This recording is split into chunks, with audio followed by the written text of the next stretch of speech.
license law, yeah? Yeah. That one. Yeah, we are told now our lecturers.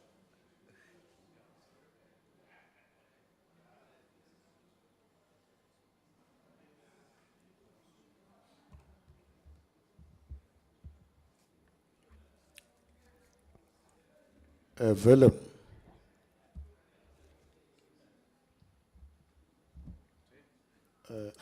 we need to vet you. Yeah. I'm told you and Mr. Kalnios have taken the offer by Mr. Trump, so. Yeah, so we need to. Yes, I'm moving to Florida. You are moving to Florida. Yeah. Moving to Arkansas. Yeah, with my refugee status. You see, Billy land. Jimmy Carter said Cubans who ran away from Castro, they are welcome. Yeah. Bill Clinton said Mexicans who ran away from Escapol, they are welcome to Mexico. Today Trump says all of them will go. They don't belong to America. So don't accept other offers and invitations. Because if the bad person takes over, after 10 years, what do you change them back to? Maybe in 10 years I'll end up in Mexico.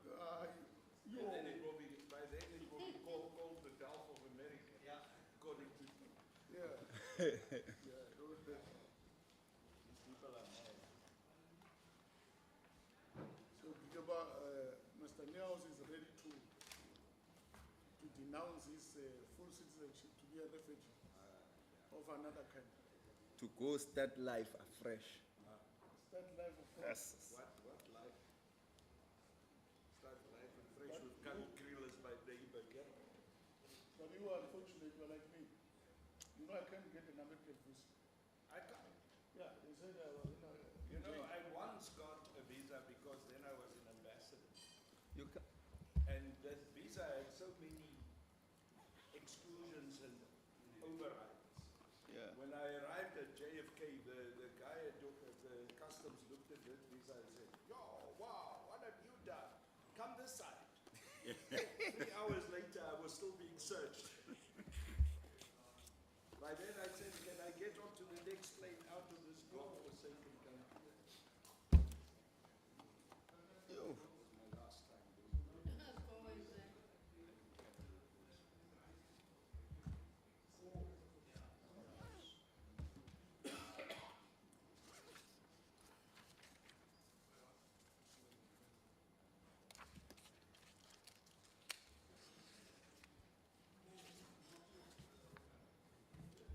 Yeah, Trump will personally address.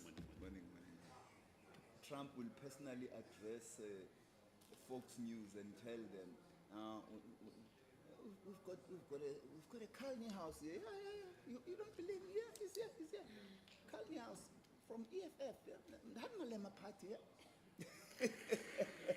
Malema's party. Arrest him.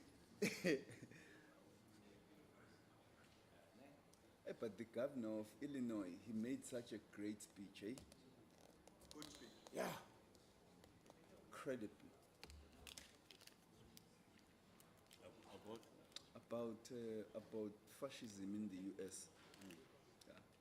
Actually, he likened them to Nazis. Okay. Yeah, it was an amazing speech.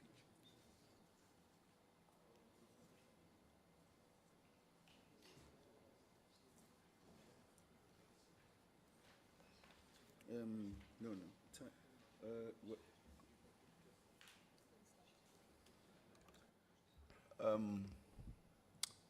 Ladies and gentlemen, I think we should start.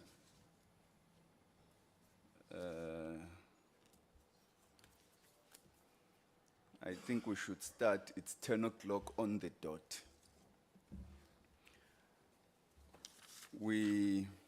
I want to welcome everyone who is present,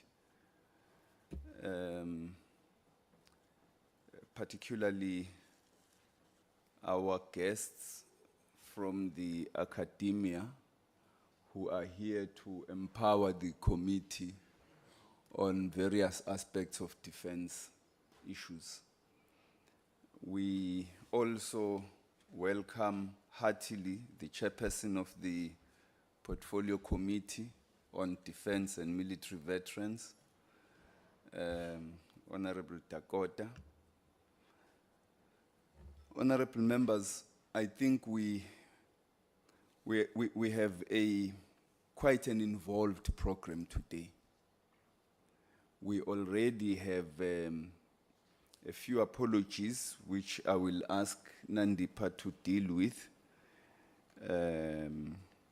You might not have, I don't know if Mr. Godsell had informed Nandipa of your request to leave early, but yes, it's noted. We hope to finish the meeting at 1, and we hope to finish it at 1. Because a lot of members, including myself, have flights. So we should try to be done at 1. I think we must exercise brevity in our comments. So let me first ask for apologies to be tabled. Good morning, co-chairs, members, and the guests. I've got 4 apologies. One from Ms. Britt, Ms. Lekwase, Ingosi Kulu, and Mr. Shelembe. Thank you. Thank you, and you'll add Mr. Godsell's. Yeah, thank you. Now, I think we should then, having done so, and since we have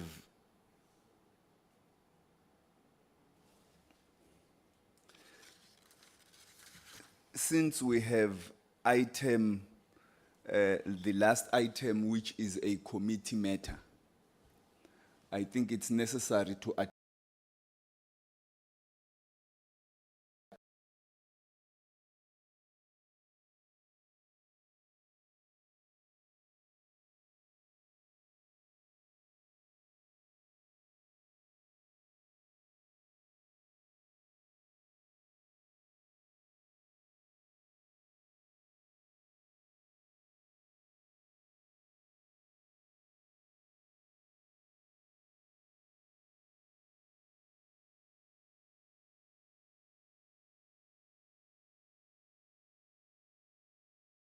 members.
And that will be his input. So when you're ready, just give the word, and then we can start with that before moving to the other speakers who will introduce themselves. thank you, and you are all welcome to the committee. I am Malusi Kigaba, I'm the co-chair, and we have next to me Honorable Pala, who is also the co-chair. So we can go straight to the presentation by Professor Nathan.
Turning now to the process had three legs. These were not sequential, but consecutive and iterative.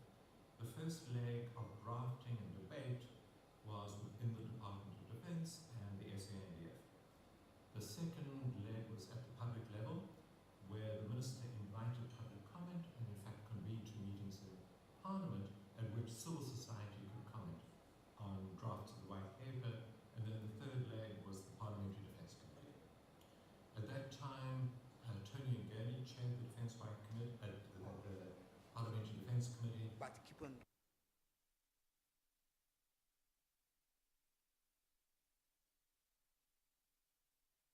Reconciliation in the first 5-year period after the new democracy, Ngani sought to avoid at any stage going to a vote. In other words, the imperative was to reach a consensus on all matters of dispute. And when the parliamentarians disagreed, this was usually a disagreement between the ANC and the National Party, after some time of debate, Tony would turn to me and say, "Drafter, you've heard the debate, come back tomorrow with a consensus," even when there was clearly no consensus possible. The one issue on which we did go to a vote, where it was simply a binary option and no consensus was possible, was on the question of what is the official language of the Defence Force. The National Party parliamentarians pushed strongly that the official languages should be English and Afrikaans. And the response of the ANC and other political parties was, why favour Afrikaans? If we have 11 official languages, why are you favouring one at the expense of the others? And moreover, English is the international language of instruction and operations. And there was no consensus to be found on that. Ngani went to a vote, and afterwards in an ANC parliamentary caucus, President Mandela scolded Ngani for having been divisive and having failed to commit to the imperative of national reconciliation. The process was very tense and disputatious. We had a tension between, on the one hand, the imperatives of the Constitution and the new government, and on the other hand, the orientation of the senior officer corps, majority of whom were apartheid-era officials. And we were coming out of a background, as you know, of enmity.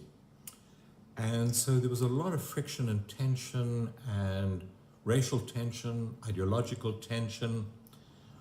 But notwithstanding that, the overarching commitment from government, from former President de Klerk, from current President Mandela at the time was, we want national reconciliation and we want a national consensus on defense. What are the lessons that we can draw from this process? I'll start with the negative and then end with the positive, rather than the other way around.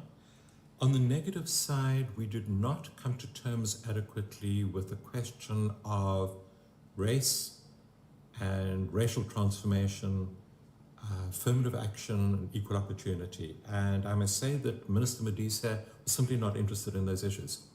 And so there was a lot of unhappiness on the part of MK colleagues who were being integrated into the new department and Defence Force, that they did not enjoy the support of their minister. And Modise, for whatever reason, was reluctant to develop a comprehensive policy on transformation in this respect. The second big problem had to do with the defence review that followed the White Paper, which led, as you know, to the very controversial and corrupt arms procurement program. The force design that was approved by Parliament in the course of the defence review was not consistent with the Defence White Paper. It was not consistent with the defence needs of the country. And it was, although we didn't know it at the time, producing or leading to an arms procurement program that was not suited to the defence needs of the country and that was corrupt.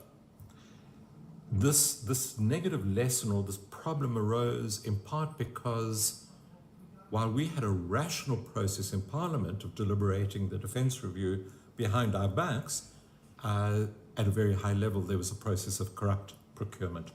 In addition, the parliamentary Defence Committee members and parliamentarians in general lack the expertise to evaluate the different force design options being put to us by military officers. And the force design was being developed principally by apartheid-era officers who were well-meaning and who were patriotic, but were locked in an apartheid-era defence mindset. On the positive side,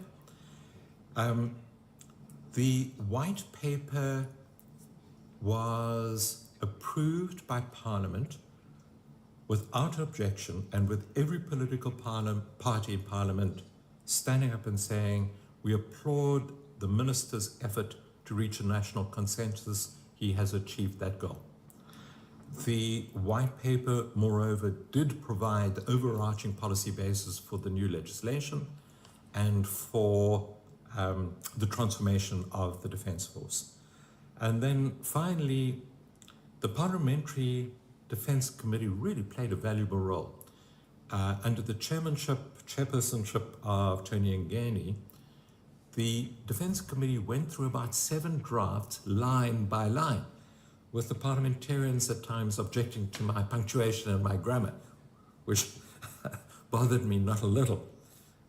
And as I've said already, Ngeni was very serious about achieving a consensus within the Parliamentary Defence Committee. And so I think this was a great example of effective parliamentary involvement in decision-making and policy-making and in oversight. All strength to all of you. Thank you. Thank you very much. I don't know. I think Dr. van Rensburg, it would be good if the presentation could be transcribed for us. There are a few points that I noted. Obviously, we can't ask questions. There are a few points which I noted, which I thought would be invaluable to have in our possession about the process of developing the white paper, issues of the force review, issues of transformation, and so it would be good to just go through the presentation just, again, so that we can be able to link with other presentations which are going to be made today. So we can proceed to the next presentation by Dr. Jordan. Thank you, Chairpersons. Good morning, honourable members, ladies and gentlemen. It's an honour to present to you again today. Today I'm going to talk about South African defence policy thinking and gaps since 1996. I chose this cartoon from Zapiro to illustrate and argue today that we are sitting with South African defence policy that contains a lot of contradictions, and we've compiled a lot of contradictions in our defence policy. And since we did not create a clear paradigm and direction for our defence policy, we are sitting with a lot of trade-offs that have not been made, tough decisions that not have been made. And we are sitting with strategy by default instead of design. So that's just my scope. So the aim is to provide an overview of our defence policy thinking and gaps since '96. I want to reiterate again the importance of political direction, because politics drives every action that the military does in terms of operations, strategy, how they look at the security environment, how to interpret threats, and how to run their bureaucracy. Politics also direct to what extent and how the military can do defense planning. And defense planning should be something integrated between civilians, politicians, and the military. But military change doesn't occur without political direction. Politicians need to make really strong interventions, as Tani Modise and Tani Ngeni did in the 1990s to transform the Defence Force. We need to do that now with making the Defence Force more effective and efficient. So bureaucracies will not change on their own. Generals will not outstructure themselves out of posts. They will not close legacy capabilities unless you force them to, because they don't want to be blamed for it. So that's where the political direction and pressure will be critical. So for militaries to be politically effective, they need a regular share of the national budget. And they must also be assisted to present the value what defense offers, even on things that are non-quantifiable, like deterrence, for example, and the value of the defense industry, and the value of the training and engineering capabilities of the military, for example. We also need to provide the military with the necessary technological solutions and equipment and the ability to solve capability problems of the future, because the modern battlefield changes all the time. We also need to make sure that the budget of the Defence Force is split ideally into thirds in terms of personnel, operations and capital equipment. So if we look at the current situation, you debated this extensively in Parliament the other day, but we need to reiterate that there's a disconnect between our foreign policy ambitions which are over-ambitious, and the limited resources of defence. We don't have a funded defence policy. The 2015 Defence Review is unfunded, and as Mr. Nick Sendel has argued recently with the research of the Defence Secretariat, we are sitting with historical levels of underfunding of defence since the creation of the Union Defence Force in 1912, and I will illustrate some of that since 1960 shortly. We sit with legacy systems that are obsolete. Our logistic vehicle fleet have grinded to a halt, basically. We have the ability to deploy troops sometimes into theatres, get them there, but we don't have the ability always to employ or support them. And we haven't seen significant maneuvering of forces to achieve operational objectives. We've also seen a lot of avoidance of political decisions on personnel, and we're continuing to overspend on personnel and incurring irregular expenditure. As we have allowed developmental objectives to sneak into the core mandate, competing with the core mandate of the Defence Force, we've seen a breaking down of the defence culture of the Defence Force and the military culture of being effective in operations and what that environment requires. Next slide, please. So that is just to illustrate to you the underfunding of defence since 1960. So you'll see from about 2016 we started to spend under 1% of GDP on defence, and it has gotten worse. We are at an all-time low. Thanks. If we look at the drivers of defence behaviour, you will hear Laurie Nathan spoke about rational debate that sometimes takes place, and then you have behind-the-scenes concerns. And if we look at the strategic theory, it's often the fears and the irrational thinking that drives our defence policy and strategy, and that happened in South Africa as well. So if you look at South African defence, especially in the early 1990s, our defence conundrum that we currently face originated with a negotiated compromise during the transition. The ANC's fears was that the military, as a very strong power element in the previous dispensation, could disrupt democracy and become a problem in local governance. And they also wanted the demilitarization of society. The military wanted to extricate itself from internal deployments, and they wanted to do away with counterinsurgency because it was not helping the military to build legitimacy in society. The military, and this included the SADF and MK, they did not want to lose the conventional capabilities of the military. Both MK and the SADF had the mandate to keep what we had in terms of heavy equipment. And the SADF leadership were afraid that we would become a peacekeeping army that couldn't fight, or a low-tech gumboot army.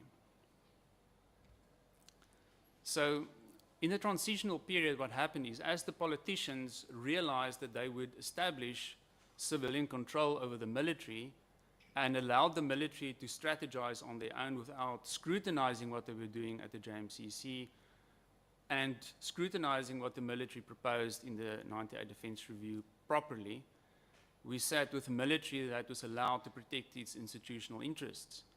And so we sat with a military that had a conventional paradigm in terms of the role of the military and the equipment it had, and that had a very negative impact in the long term on the funding model of the Defence Force. So this is just to capture what Laurie Nathan said in terms of the shift from the apartheid era military realist paradigm, which was offensive and created insecurity in the region and moving to a more human security idealist paradigm. And what's important here on the non-offensive defense side is as we wanted to become more defensive, we did not invest and keep capabilities like medium transport, which we needed in peacekeeping years later. So we closed down capabilities like the C-160 Transals, and that came at a huge cost for us later on. That is just to capture the paradigm of how the ANC's fears of a military maybe presenting a threat to society or democracy, and the military fearing that its conventional capabilities would be taken away, was sort of smoothed and massaged through this primary conventional role. This is an overview of South Africa's main defense policy or defense strategy processes since 1996. And I want to start off with the 1996 white paper. Laurie explained what the peace and security concerns were in terms of making sure that our neighbors perceive us as peaceful and that our foreign relations with them be restored. We instilled democratic reforms in the Department of Defense, promoting transparency and accountability and better ways of dealing with personnel, and also staying within the law of armed conflict and international law in how we operated in military operations.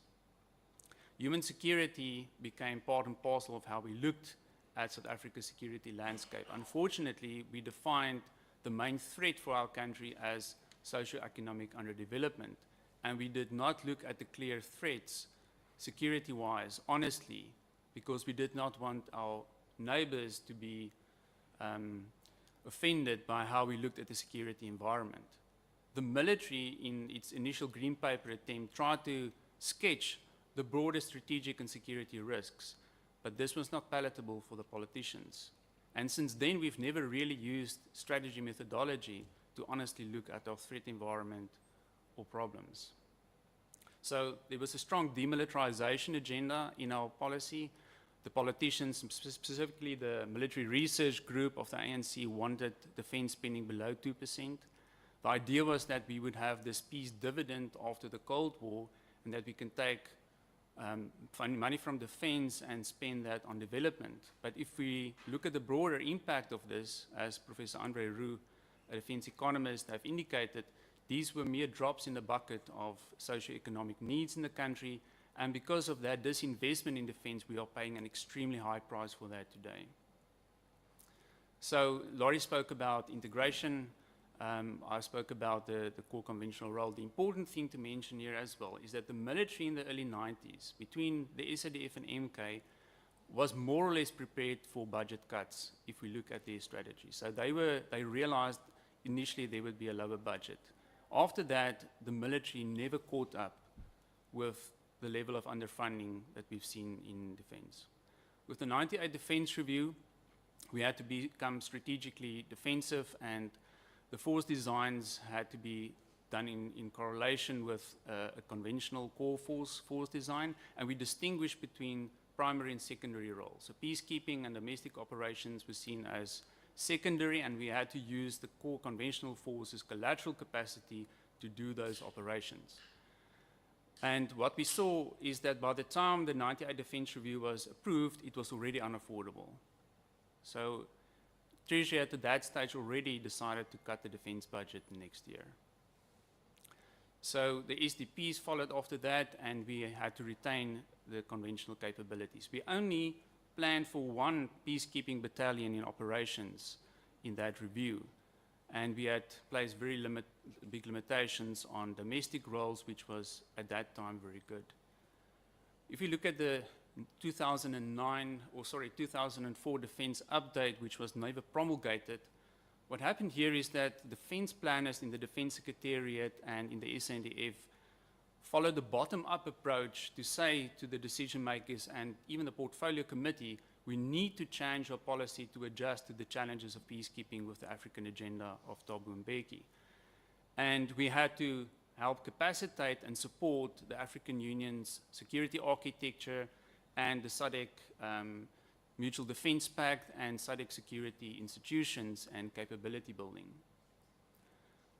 But politicians, including the PCD, was not receptive for debate about things like state fragility, things like transnational threats, terrorism, irregular threats in our region. They did not want to talk about these threats and take a realistic view at what were the challenges. They also wanted to, the military wanted to resolve the distinction between primary and secondary roles and the problems this created around funding. So the bottom-up approach attempt was a budget-driven approach, but that was overtaken by 2008 by Musiela Kota's attempt to re-equip the army. And from there on, the debate shifted towards an ambitious mandate-driven approach. The defense planners developed tools with the 2002 military strategy to determine how we could optimize the military to become smaller, but still do most of the missions we could with limited money.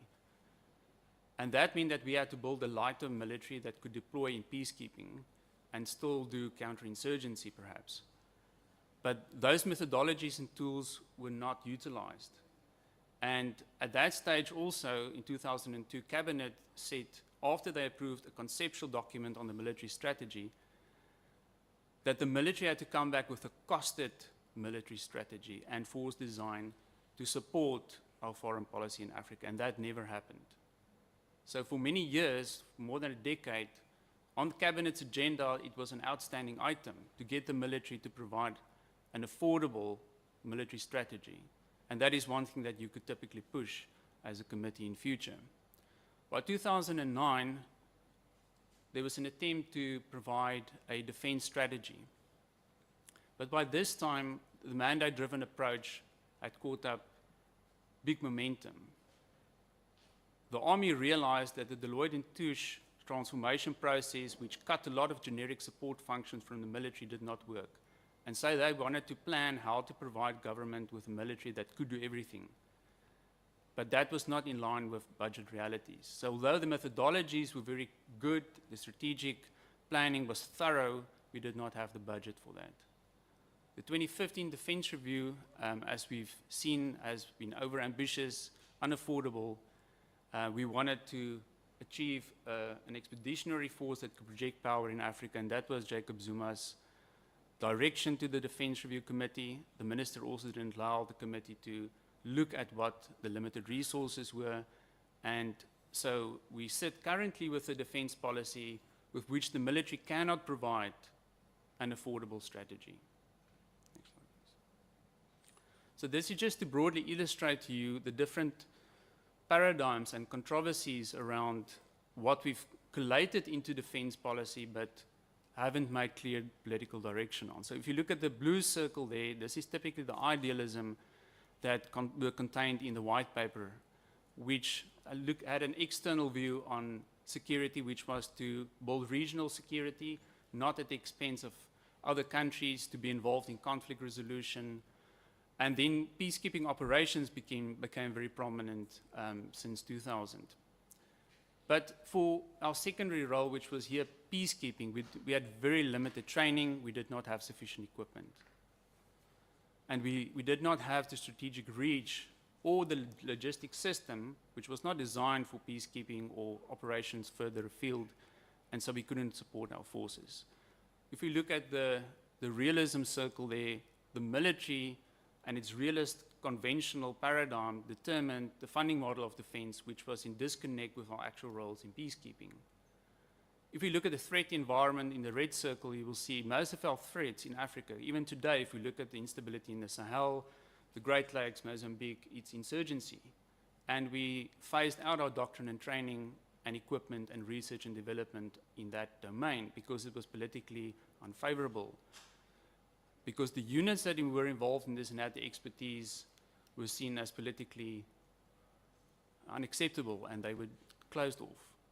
If you look at the citizens' dilemma, in the domestic side, they faced insecurity in terms of high levels of crime, porous borders, migration, exposed to xenophobia if they are foreigners, maritime crime, coastal communities struggling to make a living, dealing with natural disasters. But our military had very little training and equipment, even until today, to do that. And the disruptions about taking the military away from the borders in 2003 and then bringing them back in 2010 with very dilapidated infrastructure and capabilities placed them in a very difficult situation to perform that role again. So if you look at this, all these controversies exist at the same time, and we don't have clear political direction on a way forward. So if we look at future defense policy requirements, it's first of all important for politicians to become involved in changing defense policy and strategy. We need to stop funding the DoD budget with objectives or putting in objectives in our business plans that are development related and not part of the core business of defense. We need a costed defense policy that is based on our available budget and with the support and consultation of Treasury. We need leadership to get alignment between our policy, strategy, plans, budget, and our spending and implementation. We need to use the available tools that the Defense Review Committee developed in the 2015 Defense Review, and you need to get the defense planners who've got the answers for you at Arms Corps to show you what can be done with the budget that we currently have, how our military should look if we want to split the budget in thirds. But there's not political will, and the military is scared to show you this because they don't have a mandate to do that. You will have to give them the mandate to show you the solutions. So we need to apply political pressure on the military to also reduce personnel and restructure. They're not going to do that on their own. We need to build an up or out personnel system, stop rank inflation, and streamline our structures to become affordable. We're sitting with a lot of overhead expenditure because of the size of our structure. We also need to reintroduce short-term service contracts. I spoke to Helmut Heitman yesterday, and he mentioned it without me even mentioning it. And he said this will be a critical success factor to prevent people from staying in the military too long and incurring the broader cost of personnel and mushering that into an unaffordable trajectory. We also need to build fully trained and equipped units that can deploy in the field tomorrow with everything they have, from every truck and vehicle, every piece of equipment, logistics supplies, first and second line supplies, and all third and fourth line logistics in place. If you don't have that, you don't have a military. Then you sit with a welfare organization and you cannot achieve the objectives that you are setting out for your troops to do. I thank you. Thank you very much. We will take all the presentations and then have a discussion afterwards, which I think would be better so that we don't ask questions which might be answered by subsequent presentations. I presume Professor Segers, you're welcome. We were told you were on your way. Thank you. We go to Dr. Kanyile.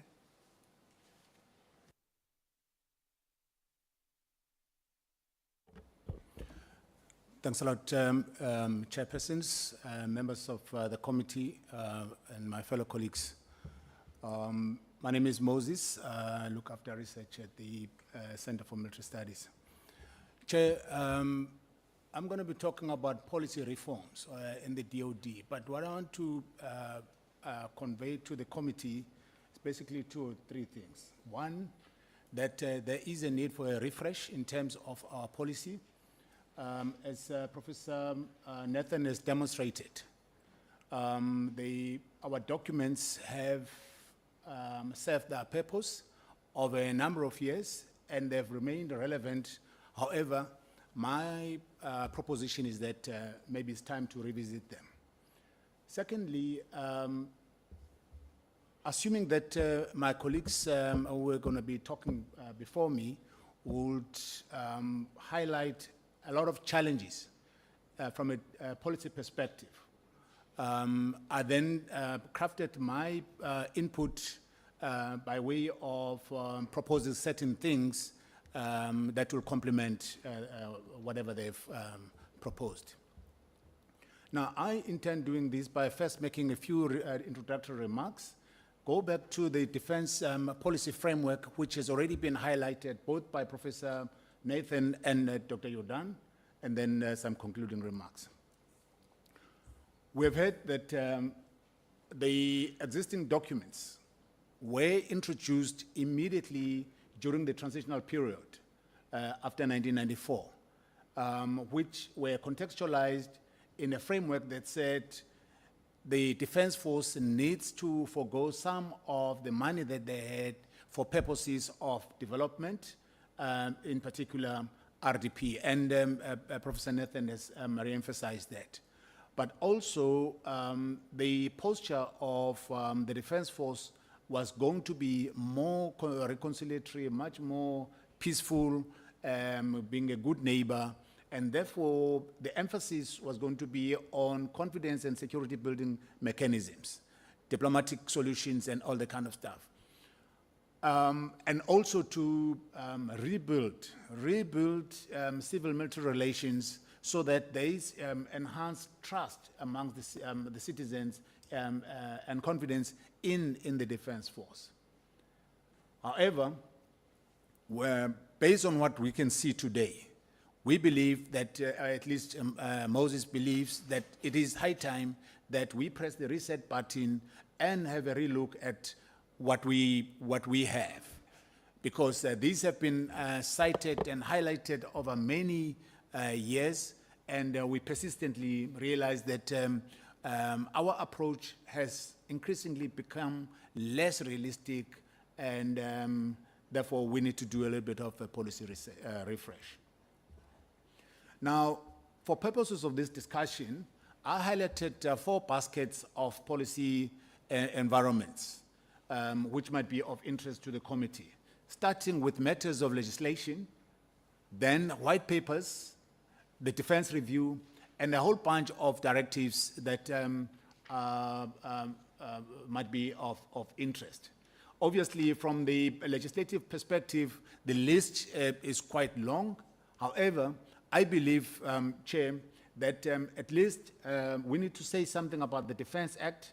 We need to say something about the National Conventional Arms Control Act, the Arms Corps Act, the Special Defense Account Act, and something that we sometimes tend not to say a lot about, the Non-Proliferation Act, because it is very much relevant for purposes of this committee. There are 2 white papers that I believe need focus. We've touched on the white paper on defense of 1996, but 2 years later, on the back of the 1996 white paper, the defense-related industries white paper was also promulgated. I've taken liberty not to say anything on 1998 defense review because it was overtaken by the defense review of 2015. And then a few policy directives which may be of interest to this committee. On the issue of the Act, we know that this Act has been amended a couple of times, but persistently, there are always issues of misalignment when it comes to other legislative controls, including the Public Finance Management Act, from the point of view of implementation, where there is misalignment. How do we ensure that there is accountability within the Defense Force? You will have seen what happens with regard to irregular expenditure, and in particular, and this aspect is always and will remain in the feedback that the Defense Force provides on auditing, inability to audit certain aspects of the defense budget. Now, until, and in most cases, the qualifier there is that Parliament needs to do something. There is a call to action on the side of Parliament in terms of how do we audit sensitive projects. So the department is saying, it's not saying it cannot be done, but it's saying Parliament needs to provide guidance on how this particular aspect can be done, and has been like this for many years. I think there's something to be done there. The National Conventional Arms Control Act is very crucial and deals primarily with matters of conventional arms. You might have noticed that it is very much silent on issues of protection of IP assets that the country has. You recently had a discussion with the SIU on matters of IP, intellectual property. Something needs to be done there. on the issue of the Armsco Act, there is a small lacuna there in terms of government being unable or hesitantly requiring Armsco to acquire materials for other departments, but all on a voluntary basis. As a result, we cannot stretch the rand properly. We cannot extract sufficient value out of what the government provides to the security sector. For example, there are things that are really common to everybody. We need helicopters. Security SAPS requires helicopters. They require bullet vests and a whole bunch of these things which can be centrally procured. So the Armsco Act does make provision for a possibility of supporting other departments. However, it is all on a discretionary basis. An area that is also of interest is around the management of IP. I think that's self-explanatory. However, when it comes to the defense, special defense account, there's an issue on how does the department, and in particular Armsco, manage the use of special defense account allocation. There seems to be a misalignment between what the National Treasury expects of Armsco or what the AG expects of Armsco and how this thing happens on the ground. So there's some work to be done there. And also at a practical level, when you look at the management of projects or the initiation of projects, if let's say hypothetically speaking, you had 1,000 rand worth of projects, you had an allocation of 1,000 rand, and you come to Armsco and say, I want to start a project which is 5,000 rands worth, but I'm only going to put down 100 rand. 100 rand versus 5,000. And you have a multitude of these. These projects will never be completed because of reprioritization, things change, and so on. So that means there is no optimal use of what we have at our disposal because the money is now tied up in a project that was from the beginning underfunded with no prospects of ever being funded properly. I'm sorry this one does not show but it is the national, the Non-Proliferation of Weapons of Mass Destruction Act, the NPC. There seems to be a disjuncture there, Chair. If you're talking about weapons of mass destruction and the committee is not playing a significant role there, then there's something wrong. I'm not too sure if there is proper alignment between what the Department of Defense does or the Conventional Arms Control Committee does from the conventional side vis-a-vis the Non-Proliferation Council side. I'm not too sure if there is any alignment there. I doubt it from what I've seen. I stand to be corrected on that. On the issues of white papers on defense, starting with the one on the 1996 one, it's been around for 30 years. Now, I mean, a lot has changed since then. Things have, so many administrations have come and gone, and a lot has changed. Only us here in South Africa who have had such a document being used, being a point of reference from a policy perspective without changing it. All right? Now, if you look at what other countries do, 5 years, 10 years. I just had a look at Australia as an example the other day. They have changed theirs since from 1994 to now, at least 5 times. Now, we haven't changed it once. I think there's a good cause to have a look at it. The same with our defense-related industries white paper, because a lot of insights can be gleaned from documents such as the Defense Industry Strategy and the associated master plan, which will help inform how the defense-related industries white paper could be reviewed. Now, on the defense review, Chair, my colleague here has already indicated that the defense review was never funded and therefore found it difficult to be implemented. Still battling with implementing the decline phase, simply because when it was put together, as my colleagues here who were also part of the committee would attest, it was never, budget was never meant to be an impediment. It was never, we only had to put together a document that said, what does South Africa need for purposes of delivering on the country's requirement? So the budget issue remains very tricky. So there needs to be an indication of at least establish some kind of a norm. How often are we going to do this? When should we be looking at the current one?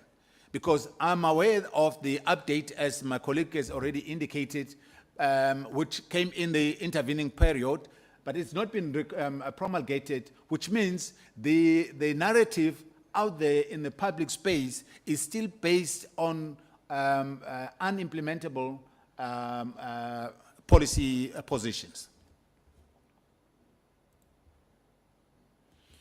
Now, on the issue of resourcing the SANDF, my colleague has already touched on this. This is very crucial. But I believe, Chair, and so do other commentators, that more focus should now be given towards local production of our prime mission equipment. Things that we need most, that we need often, let those be produced here at home, because South Africa is one of the very few countries that is capable, that has a very viable but fast dying defense industry. All right? So we need to look at that and then make sourcing of certain equipment make it mandatory to get it from the local suppliers. And there is also a need, Chair, for looking at boundary management between what the SANDF procures directly within the procurement centers vis-a-vis what goes to AMSCO. Because sometimes what you would have expected to be done by AMSCO then happens to be done by a procurement center. And as a result, you find that big numbers, you know, if there is a lack of accountability, if there was non-compliance, it's big numbers that tend to be involved. Now, Denel is one strategic asset that the country cannot afford to let it die. Because of a whole range of reasons. One of those is that some of the country's sovereign capabilities were developed by Denel. They are the custodians of these capabilities. Now, if they evaporate for whatever reason, then South Africa is going to be the biggest loser, which is why I'm proposing that in your consideration of the National State Enterprises Bill, please consider the location of Denel, its mandate, and things that it can do. Obviously, there is an element of sweating the assets that has been bandied about for quite a while, and yet not much can be shown for that. There is scope for triple Ps, private-public partnerships, which we have not pursued, and we could pursue to save the country, invest in our industrial capacity, and keep our skills here at home. The second aspect, very contentious but very important, is that of optimal utilization of defense land. We know that some of the properties of defense are located in strategic locations Obviously, we have to be cognizant of the Endowment Act that made provision that if we do not use a particular asset for defense purposes, then it will be ceded to the local municipality. So we need to consciously look at how we use our land. As I conclude, Chair, an overall policy refresh needs to be considered. We need to revisit Denel's capabilities because the issues of governance there, issues of mandate, and the interface between itself and other defense-related entities, both public and private, are still not clarified. Obviously, there are loud voices about why is the SNDF involved on the continent in this way and that way. My contention is that it is unavoidable. It is imperative that the SNDF continues to deliver the service on the continent purely as a foreign policy instrument, because it is tied up in all sorts of agreements and treaties. As unpalatable as this may sound, but the key thing is not so much about its deployment, it's more about capacitating it and resourcing it. Because as my colleague has indicated, our foreign policy agenda is quite ambitious. That concludes my input, Chair. Thank you. Thank you very much. We can now go to Professor Annette. Thank you. Good morning, everybody.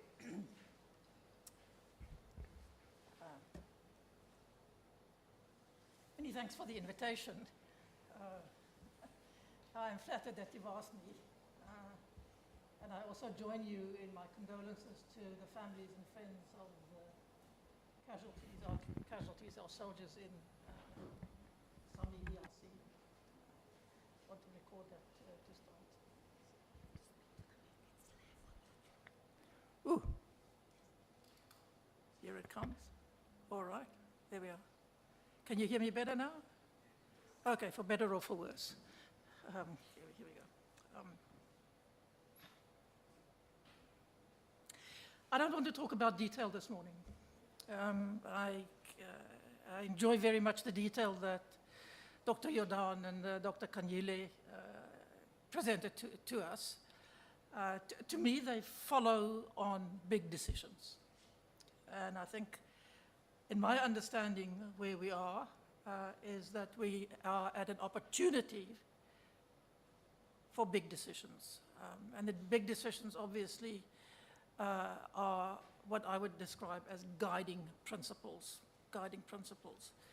And when I read anything or I listen to anybody or I see somebody talking about defense matters in South Africa, I ask myself a number of questions. I don't have the answers like anybody else, but I ask myself a number of questions, and it's about those questions that how I have structured my presentation.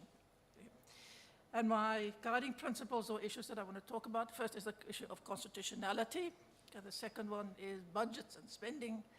Third one is what I call quote-unquote wars of necessity. And fourthly, wars of choice. And finally, military reform, where we are now. So that's what I want to talk about. I fashioned these as questions, and I simply want to use this opportunity to explain to you why I ask these questions. I don't have the answers, but I do have, those are the questions that I ask. Obviously, the first item is one of constitutionality and legality. As far as I can tell, we have not done much wrong as far as constitutionality and procedure is concerned. There's always the question of whether there's adequate consultation between the legislature and the executive, but that is for your committee to decide and for you to push your interests. Let's get to the question of governing principles. Of course, they are outlined in Chapter 11 of the South African Constitution. and it has a number of things, and they require interpretation. They require interpretation. And what I'm going to be using is something that Mr. President Obama introduced in a 2014 address to West Point, Military Academy in West Point. And he used that occasion to address America's involvement in Afghanistan. But he invented something, I'm not sure that it was entirely his own invention, but he used a distinction between wars of necessity and wars of choice. A war of necessity, and it's a phrase, means military preparation and funding for, and I'm not going to call it a primary task, I'm just calling it things that you must do. Things that you must do. That is, I'm not saying necessarily that it is a military thing that you must do, but you must discharge that responsibility. You must discharge that responsibility. And so I'm going to be using that in the South African case. And as I said, refer to it, I want to not talk about detail, but talk about guiding principles.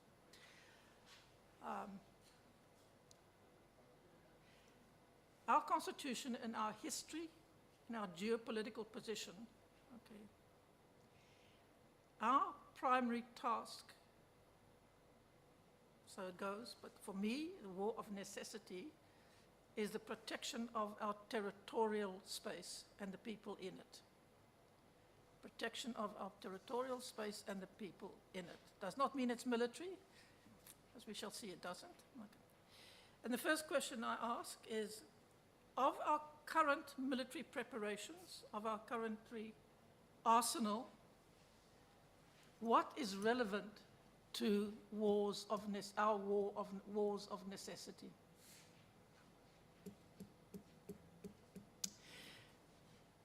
The reason that I ask that is we are surrounded by countries that are not militarily hostile to us. We are not, as far as I can tell, militarily hostile to them.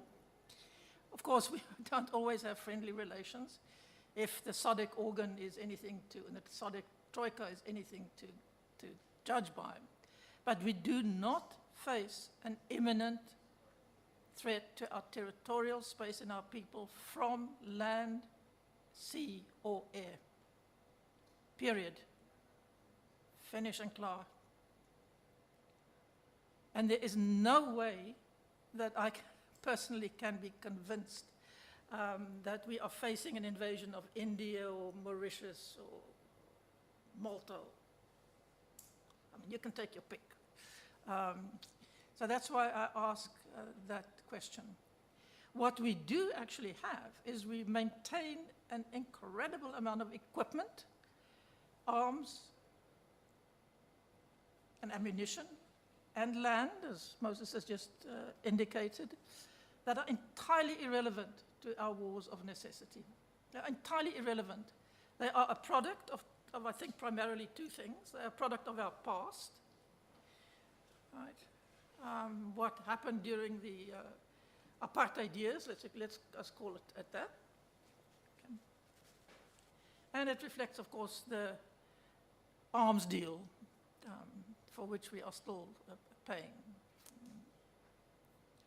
That doesn't mean that our borders, and let's talk about our borders as a part of our territory to be replaced, or to be safeguarded, is always unproblematic. But we have a border management authority, and the political decision so far is to have that managed primarily by the South African Police Service. So we have declared that not to be a military task. The South African National Defence Force can, of course, contribute to that if the South African Police Service requires that. But apart from a request from them, as I say, we have almost, let's say this is one of our luxuries, absolute luxuries. We should rejoice in that rather than trying to deny it. It's a luxury, right, that our wars of necessity are discharged almost with us not lifting a finger. Not lifting a finger.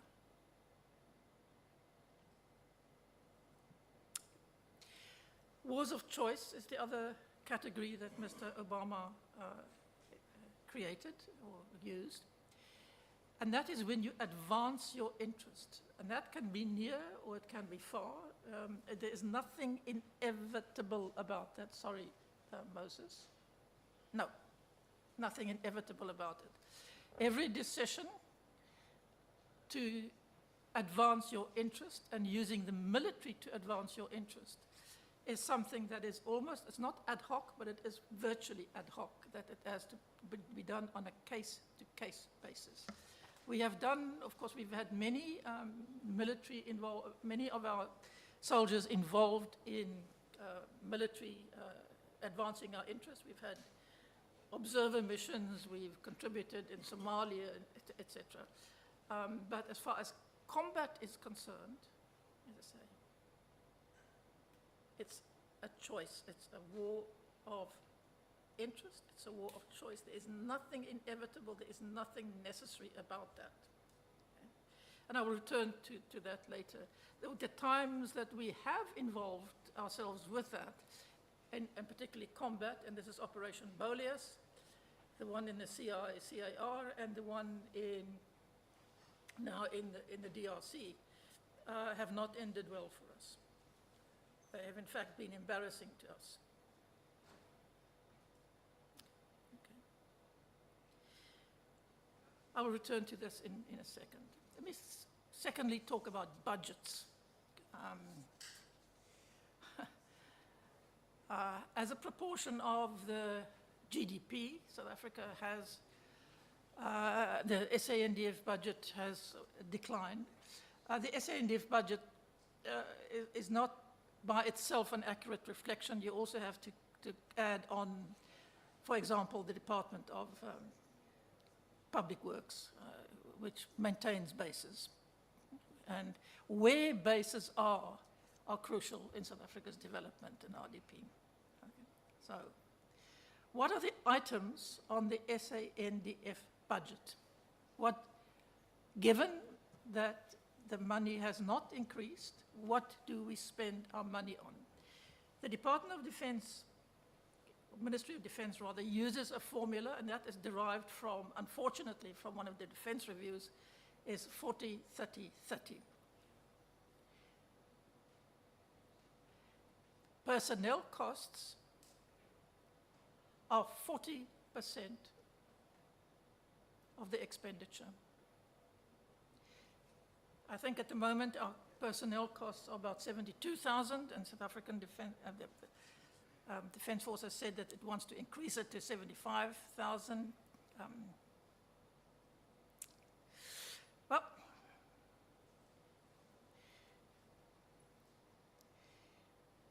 one indication of what has happened with personnel costs is we have 400 generals, of whom only 97, 400 generals of whom only 97 are combat related.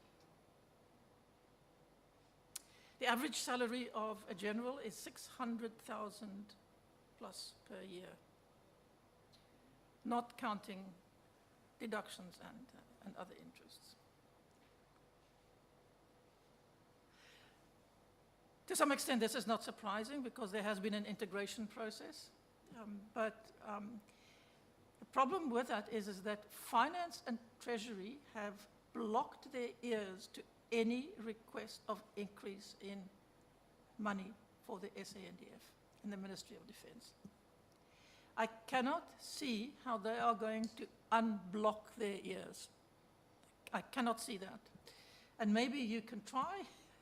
If you succeed, I'll be, I don't know, pleasantly or unpleasantly surprised. Okay.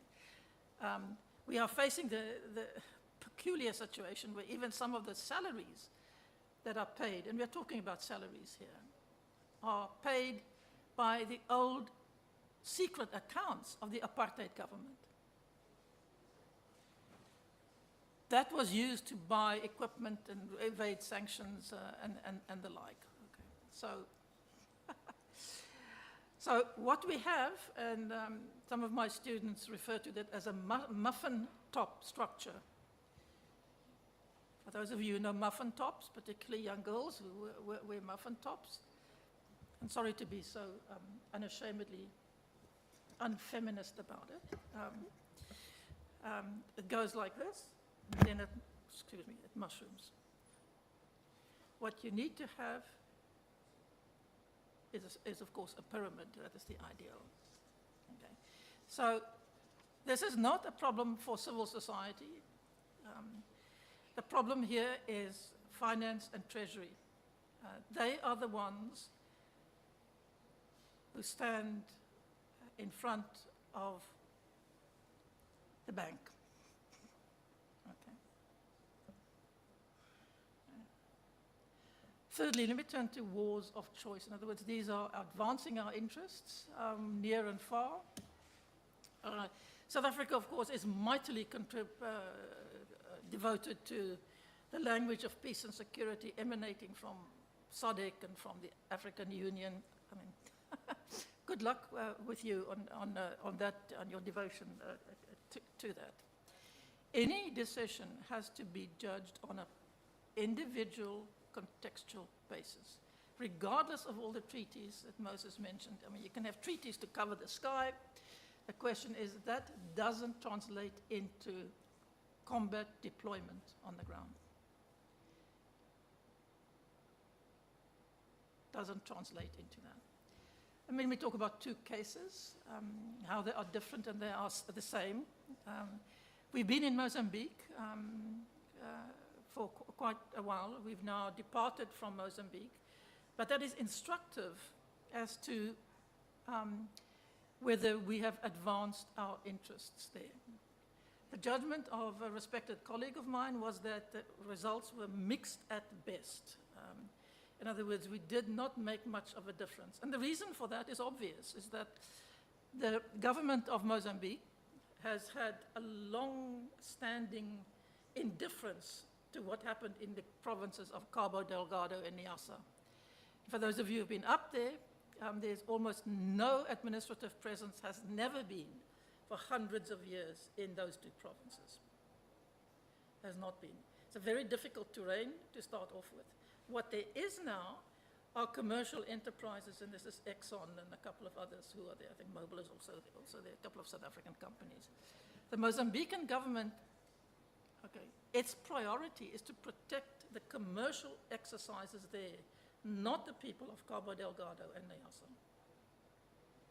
And so what has happened is that the priority has been, is that the commercial security companies have protected the commercial enterprises, whereas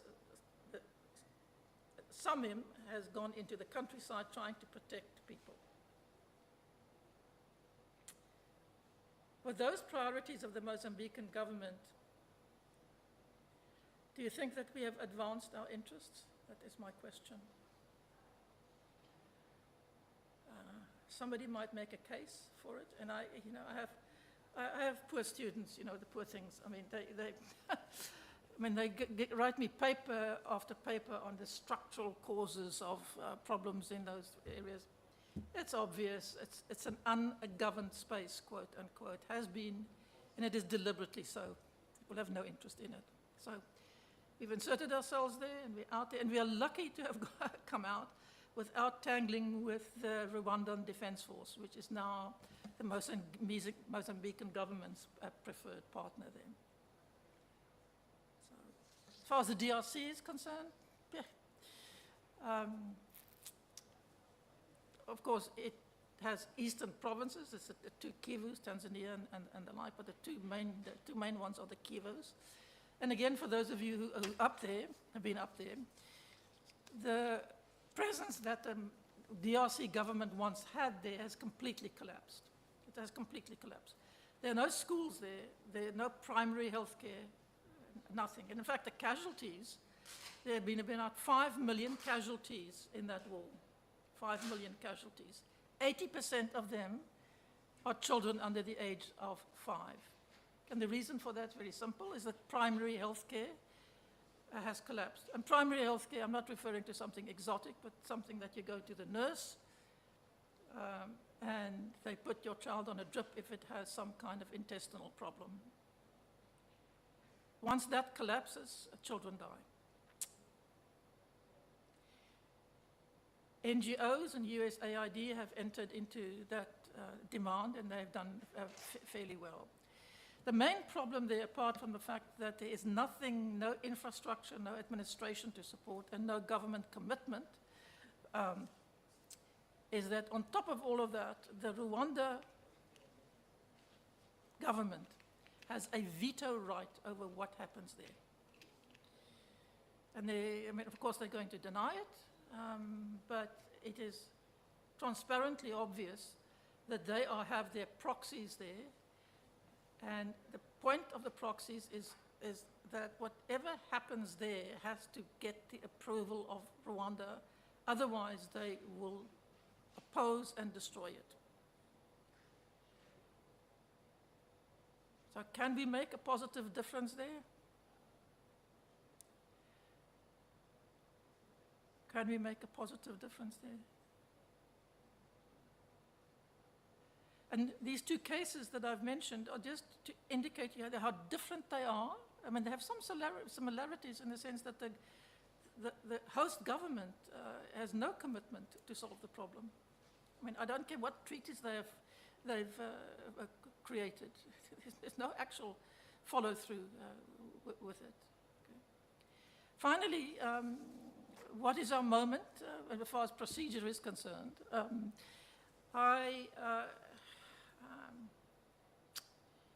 I'm not, well, let me not tell you what I'm not interested in. I'm interested in the process that emanates between this committee and the executive as to how we are going to address the problem. So far, problems that have come from the military have been evaded or neglected. I mean, the phrase from military circles is that the quote-unquote decline has then happened. Well, that's fine. So this is an opportunity, and my question is, and I would like to hear from this morning, what are the ideas about how this opportunity can be used to reintroduce guiding principles, to think about the fact, the constraint of money coming from finance and treasury, the question about our wars of choice. And I'm not interested in any rhetoric about wars of choice, about peace and security, and we must be involved everywhere in Africa. No. No.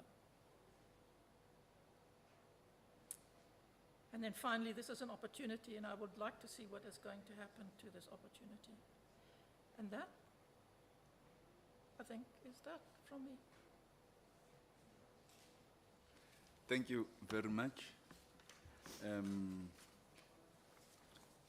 We proceed to Professor Heineken.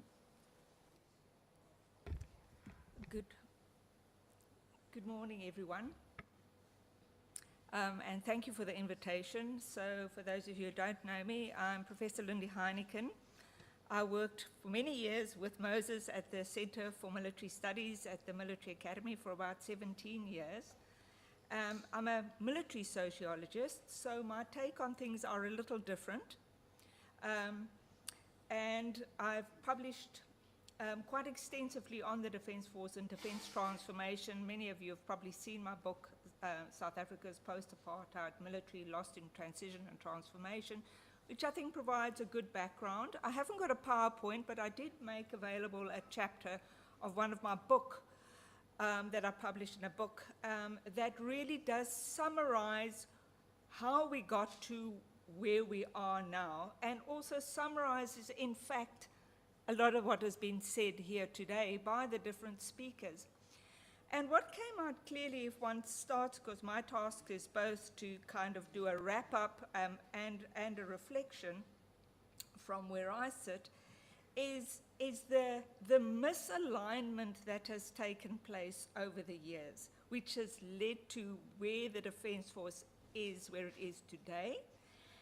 And what I really want to emphasize is how important your committees are.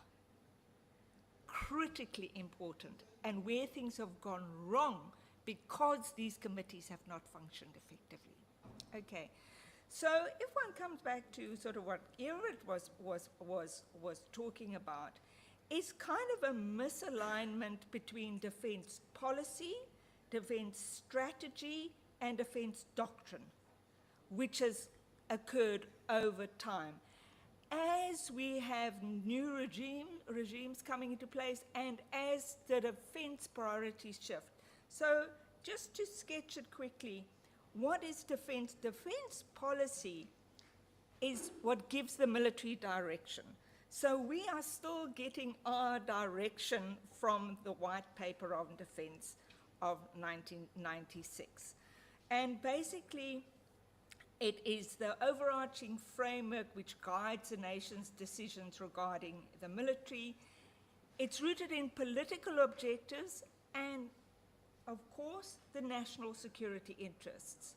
So it defines, in terms of policy, it defines what the National Defense Force is meant to do. Now, this is what Evert aptly outlined to us and the other speakers as well, is terms of what the Defense Force is meant to do.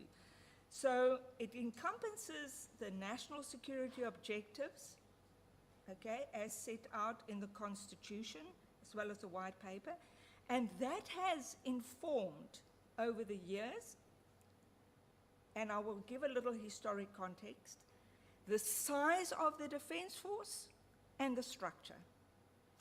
Now, I can talk a lot about this, and if you want to understand how things went wrong in terms of why we ended up in the situation we have with a personnel structure which is completely misaligned with our tasks, there is a chapter in my book on that. But we've got a misalignment between our national security objectives, which is an issue that Professor Segers raises, what is our objectives, our military force size and its structure, okay, the defense budget allocation, as well as our sort of military alliances and partnerships. And this, of course, has a direct impact. I mean, when there is this misalignment, it impacts directly on military strategy. I mean, in a broad sense, what is military strategy? And Everett referred to this. This is the plan of action for employing military power. So, how are we going to? So we've got our national security objectives set by given by politicians supposedly, which is informed by the potential threats, the military things. It is informed by determining how the force will be deployed and employed. So in other words, where the military will serve and in what roles, and what its specific tasks are, and planning for the different campaigns. And this relates, and these debates around this have actually become quite stagnant in terms of defense strategy in South Africa around what are the potential threats, what should the Defense Force be doing, how are we going to deploy our defense forces, in what roles, how are we going to employ them, military planning and stuff. That actually takes place at the civil-military interface. You guys, okay, and in the public things. And then on the military side, defense doctrine, this is where it's how does the military conduct military operations. This is in the military domain, okay? This is the specific tasks, the techniques, this is the how-to manual of the military. You know, it encompasses things like the tactical and operational procedures, the force organization and training. In other words, how is it, I mean, how many infantry units are you going to have, how many army units, mechanized units, whatever, the weapons and the equipment use, and the rules of engagement. So in simple terms, when we are looking at the current situation that we find ourselves in today, we don't just look at the political policy direction. We look at what is the policy. Our policy clearly needs to be revised because none of this is in line, which sets the goals. We look at the strategies. In other words, if these are the goals, what are the plan to achieve these goals? So if the goal is regional security, what is the plan to achieve these goals, which will then take into consider all those factors that I mentioned? And then what are the instructions for executing this plan? How is the military going to do it? Okay. And what we see over the years is that these have shifted. If one takes a historical context, starting with the presentation of Laurie Nation, we see that in the apartheid era, the defense policy was essentially offensive. Okay? In the Mbeki era and Mandela era and Mbeki era, we moved to a defensive posture. So I'll come back to that in a minute. But if I look at those different levels that I've tried to explain to you so that you can get a sense of when we are debating these issues going forward, what we should look at, it was offensive. If we look at the doctrine, it was really based on conventional and counterinsurgency warfare. And if one looks at how the military was structured and funded for these things, we see that GDP and those during that era was 4.3% of the GDP. And what is also interesting is the issue that Moses referred to was in 1988, South Africa had the 10th largest exporter of arms in the world. It was one of the most powerful arms industry. In fact, one of the commentators once said it was not only South Africa was not only an army of soldiers, but an army of industrialists, financiers, economists, and others business personnel. So the military during this period was central to state power, and society was highly militarized. That means that in terms of the political decision-making, the military kind of was very influential in setting the direction of the country. Economically, it was strongly funded and intertwined. And ideologically, the society was highly militarized into believing that it needed to support the military because of its threat. On the other side of the political spectrum, there was also a shift towards militarization. So then what then happens in the Mbeki the Mandela and Mbeki era was to say the defense policy is defense against external aggression. And it's for this that it would be funded, structured, trained, and equipped. What Professor Seegers refers to as defending our territory. That was, and it was in its secondary function to protect its people under, as per the constitutional principles and international law. However, that has become most operational. So here we come back to the problem that this creates for military doctrine in terms of its training. So what we see then happening is that we have a withdrawal of the military from an internal role, a shift towards regional security and peacekeeping missions, and we get the South African participation in peacekeeping missions in 1998. And contrary to the apartheid era, one sees that how the decisions regarding the deployment and employment of the military are made is subject to both horizontal and vertical civil oversight, which during this period was quite strong. What do I mean by those terms? Horizontal oversight, which I feel has somewhat, I don't want to use my words correctly, has weakened. for lack of a better word or a more harsh word. And that is horizontal control is where the minister is accountable to Parliament. I'm going to hold my thoughts there.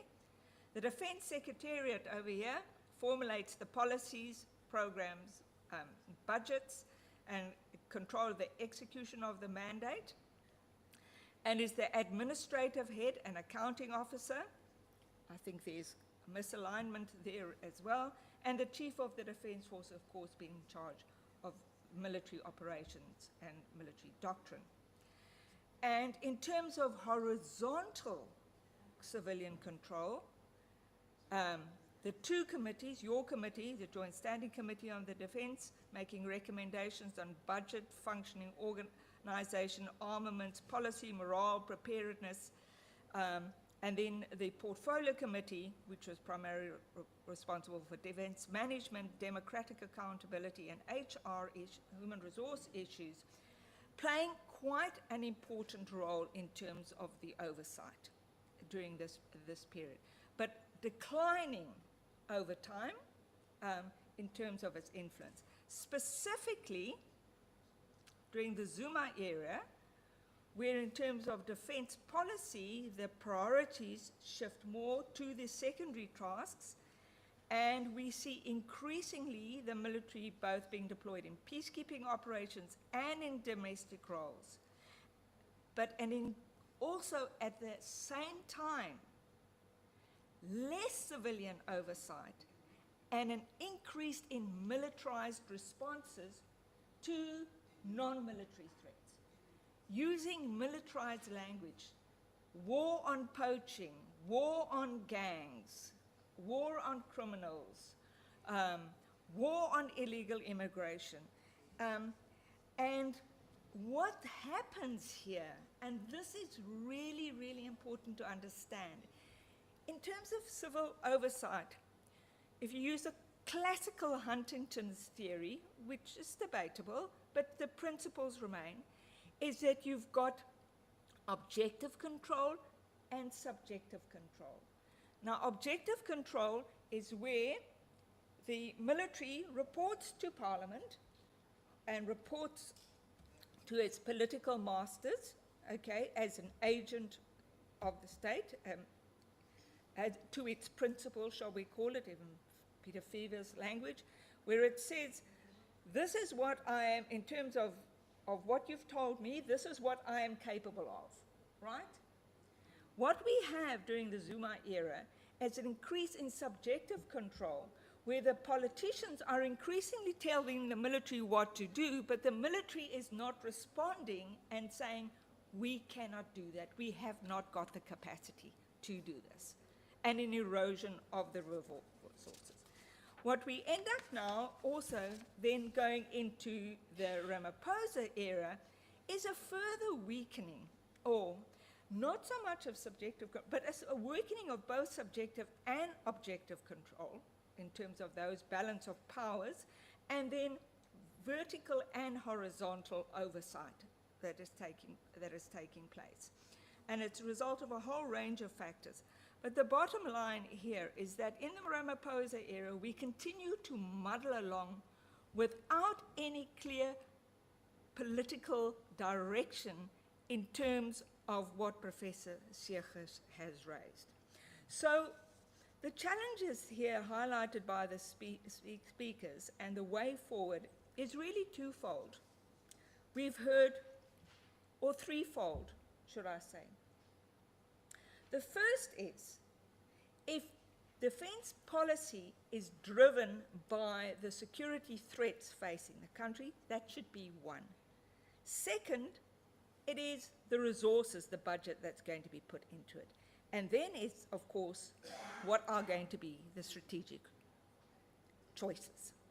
So let me just quickly summarize this, because it captures what the previous speakers have said. That the security threats are the primary driver of defense policy. The perceived level and nature of the threats determine the need for the military capabilities. So the type of security threat that the nation will face, and this is where we are now, will influence what is going to be the size and the structure of our armed forces, which I will firmly stand by in terms of my own research. We do not have the functional and numerical flexibility to do the tasks that we expected to do with the way our forces are structured, what type of weapons they need and what type of equipment, what its military doctrine will be and its strategy, and what is going to be its alliance and partnerships. And in terms of budgets, this, of course, will constrain a nation's ability to respond to these security threats. So even if we see a significant threat, we will need to develop a budget that will be able to provide the military with the capabilities. And this budget will influence the pace of modernization needs. Our Defense Force clearly needs modernization. We cannot just look at Ukraine in terms of how they managed to restructure and the mobility of their forces and the use of drones. The level of military readiness that we required, how they're going to conduct operations going forward, because we cannot conduct operations in the DRC if we can't provide the soldiers with the necessary support, and what is the long-term defense strategies. And in terms of the last point, which is the strategic choices that we make, I think we are all here today realizing that there needs to be some real strategic choice in terms of how to balance the security needs. And there's much debate in terms of what our security needs are. Is it protecting of our territory when we haven't got external? But what is our security needs? And the public has got quite strong opinions on that. If you reach the public opinion polls, don't ignore the public, because they're not going to approve your budget unless you are going to show that you are prioritizing their security needs. And what is the budgetary realities? So what this does, it involves prioritizing certain military capabilities over others. What Dr. Kanyile mentioned too. Use of land. I don't know if any one of you have been to De Brugge and seen those hangars full of tanks. Have you seen them? That we'll probably never, ever, ever use, that P.W. Botha used, and air-conditioned things. So we need to prioritize our military capabilities over others. And this is the point that we find ourselves in today.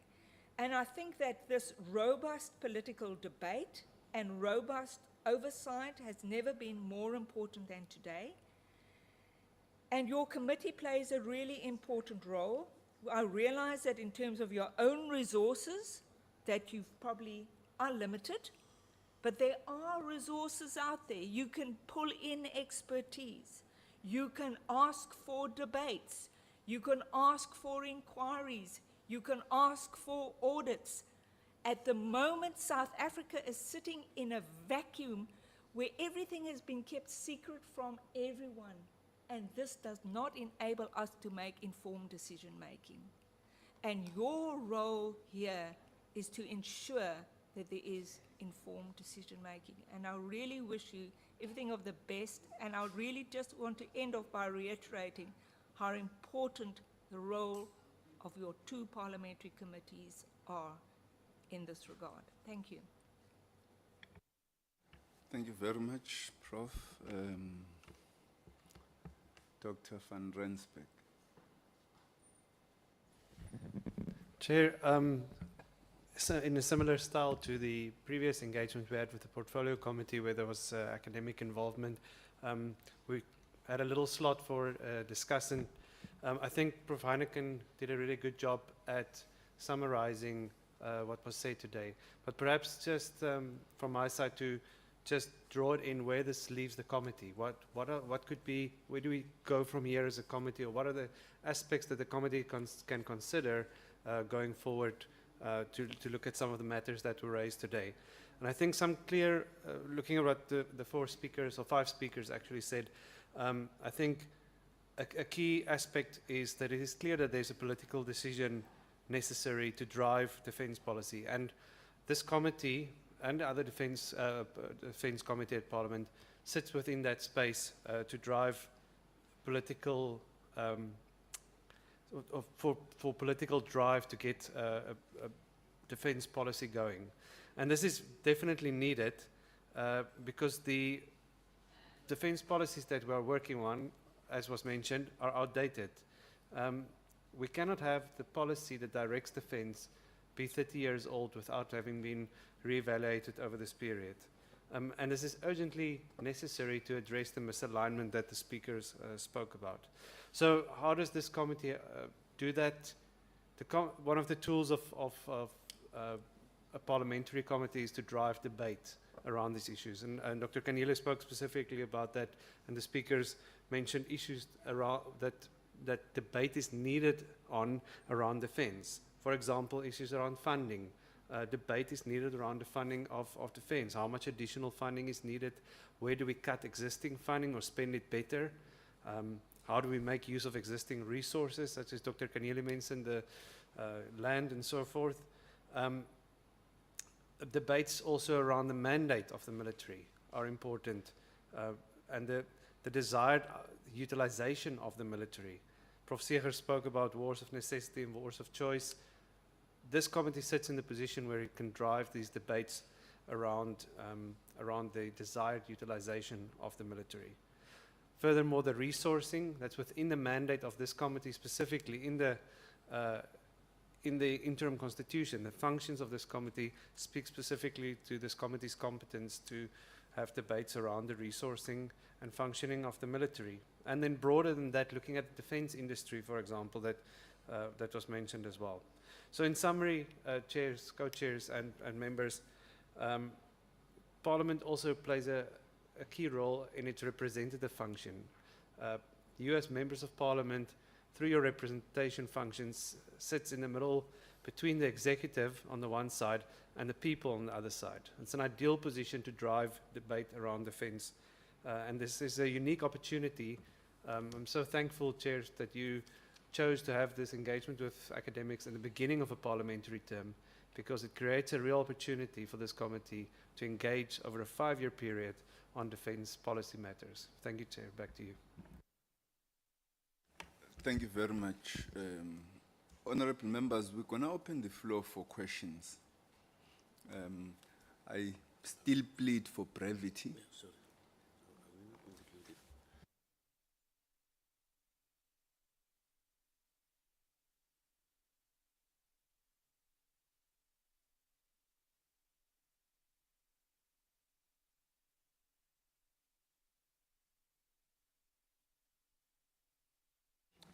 Please forgive me. Yeah, so we open the floor for questions.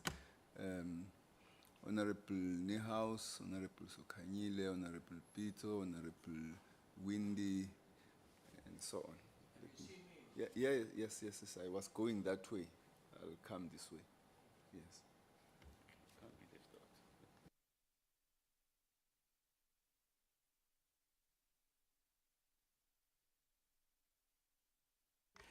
Thank you, Chair, and I want to thank all the very important and very interesting presentations that we received here this morning. I thought I should kick off by saying that I think part of the problem that we are faced with is because of the way that we actually started the whole process since 1994. Because I actually think what we are seeing now is that we are visiting the sins of the fathers on the sons. A lot of compromises were made during that initial period. And one of the big problems was how we dealt with the development of a new South African National Defence Force and the culture of the SANDF. And sadly, I think the drive that President Mandela had to try and bring everyone together and have this kind of unity approach has led to a situation where we couldn't get together.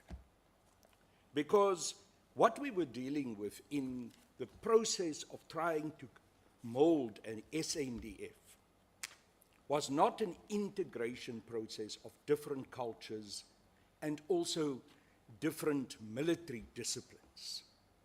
It was an absorption. What happened with the SADF is, and I deliberately say SADF, Old South African Defence Force, is that it absorbed the liberation armies, but it also absorbed in it the old culture of the SADF rather than opening up. And I think it became a problem as time went on, because it meant that the way in which a very significant part of what should have been the South African National Defence Force could have become led to a situation of alienation from those from the former liberation movements, which is also known as the non-statutory forces. I think it impacted on what happened in terms of discipline. I also think it impacted in terms of the defense policy that was developed. And ultimately, we ended up with a defense policy that was out of sync with what the needs of our country and the defense needs of our country were. I think it was out of sync.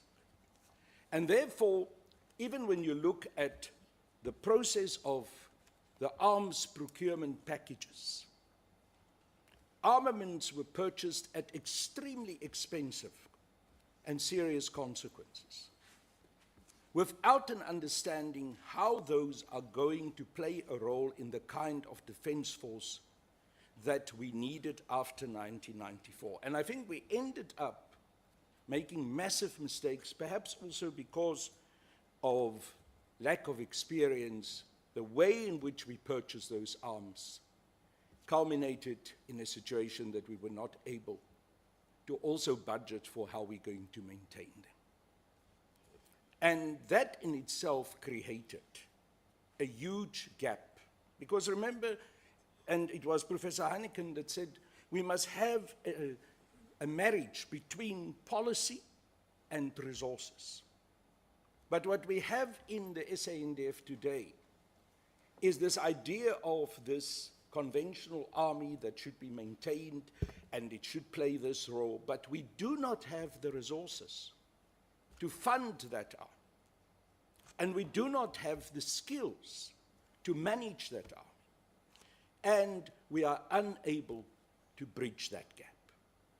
And it's on the basis of that gap that we have the crisis that we are faced with today. Because we are unable to put together this defense force as a functional unit in order to be ready for the needs of what we want in South Africa. Chair, I'm going to conclude. I think it is critically important that we need to do a total overhaul of our defense policy. It's long overdue. But I fear that what I see up to now, both in terms of the attempt that was made in 2015 to develop some policy position, and even the talks that we get today about, you know, the road to greatness or whatever Minister Motshekga refers to, means that there is not a real understanding of what kind of defense force we need. There isn't. And as long as we don't have that understanding, we are going to continue to muddle through. But the muddling through will mean that our capacity will continue to be deteriorating more and more. And ultimately, we will end up where we're already very close at. And that is a total collapse in terms of the ability of the defense force to protect the national integrity and our borders in this country. So the critical thing is we don't have a buy-in, even from the soldiers. Go and talk to the rank and file soldiers and find out how deeply alienated they are. Please wrap up on from that. I'm wrapping up. From the structures and from the top command.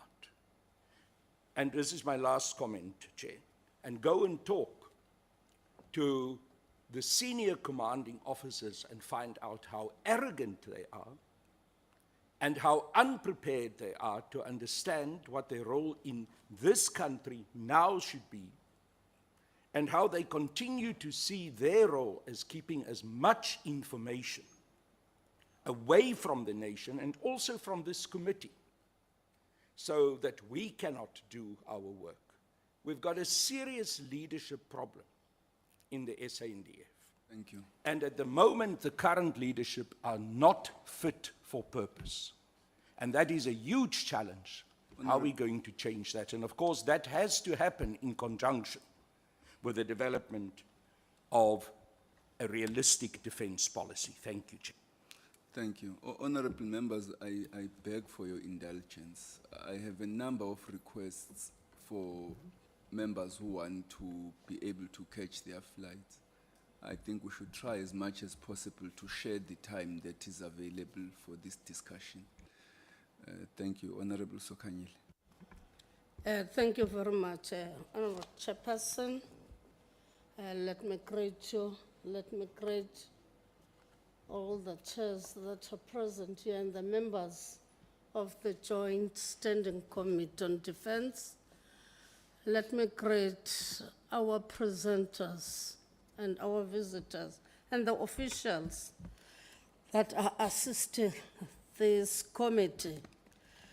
I think it's proper, Chairperson, as this committee, to thank the speakers in assisting this committee in taking the way forward. Because the presentations, all of them, if you look at them, they clearly point to the problematic situation that we're in. And not us only as the committee, but the defense, but also the people who must take decision and inform the parliament. It is this committee. So your contribution that you have made, I think I haven't been said, I must thank you, but to me, it assists me because it shows that as this committee, we must be quick in addressing the misalignments that have been pointed out here on the presentation. And also, if we can't enforce the parliament in the defense review, because the defense review have been sitting there, being adopted in 2015, but it needs to be reviewed now, sitting there, not having been implemented, surely. But we must ensure that we must enforce it in its implementation. That's our mammoth task as this committee. Because if we want to address the issues that have been pointed out, we're not going, if we don't enforce the implementation of the defense review and other issues that you have raised. Otherwise, we're sitting on a ticking time bomb, if I can say it, Chairperson. Thank you very much. Thank you very much. Mr. Hatting, you are noted. You are on the list. Mr. Pito. Thank you, Chair. Let me join colleagues by thanking the presenters. I'm sure I can also write many slides just by thanking the presentations. Chair, my area of request or concern per se is that the presentations indeed, they are very good, but they are in a slides form. It's just what we are having is bones. a little meat came out of the submissions. And my first request will be if it will be possible to put more of the meat, Dr. Kanyile, that you were speaking to when you were presenting the slides. I think there's a whole lot of information that is necessary to be part of a documentation. And because, Chair, the speakers agree indeed that, according to me, the presentations clearly indicates that the elephant in the room is the policy. And in order for us, more than asking questions to the present presenters, they have done a good job in doing the research about the defense. More questions should be directed to us based on what has just been revealed. How do we then answer to those presentations? However, in order to assist the process, the last presentation says we have got a lot of expertise and resources that we need to pull together in order to make an informed decision. So my question is, will it be possible, as part of assisting the process, that the brains that we have this morning on the presentations, that if we are to take these presentations and put them into one document that outlines these areas of weaknesses and the strengths, and then the proposals, which will then be able to inform the policy review areas, at least for the last time, because if you look at the other references, indicate that this very same committee, back in September 2020, same presentations were made. So it clearly says to us somehow there's a gray areas of responding to flags that are given to government. So my main area of input, Chair, is that as a way forward, will it be possible that we can get that kind of a document, and this as our available expertise and resources that we can tap on going forward? Thank you, Chair. Thank you. Thank you, Chair. Chair, I don't have a question to ask, except to say that we are not doing justice to ourselves as the committee, because we always invite presenters to come, and there's no stage whereby you would say, as a committee, let's sit down and interrogate all those documents. They've been advising the committees yearly after yearly, and there's nothing that has been done by the Defense Committee. My suggestion, Chair, is that let's welcome the presentations, but we need to have time as a committee to sit down and see what we can take forward to the Cabinet. Thank you.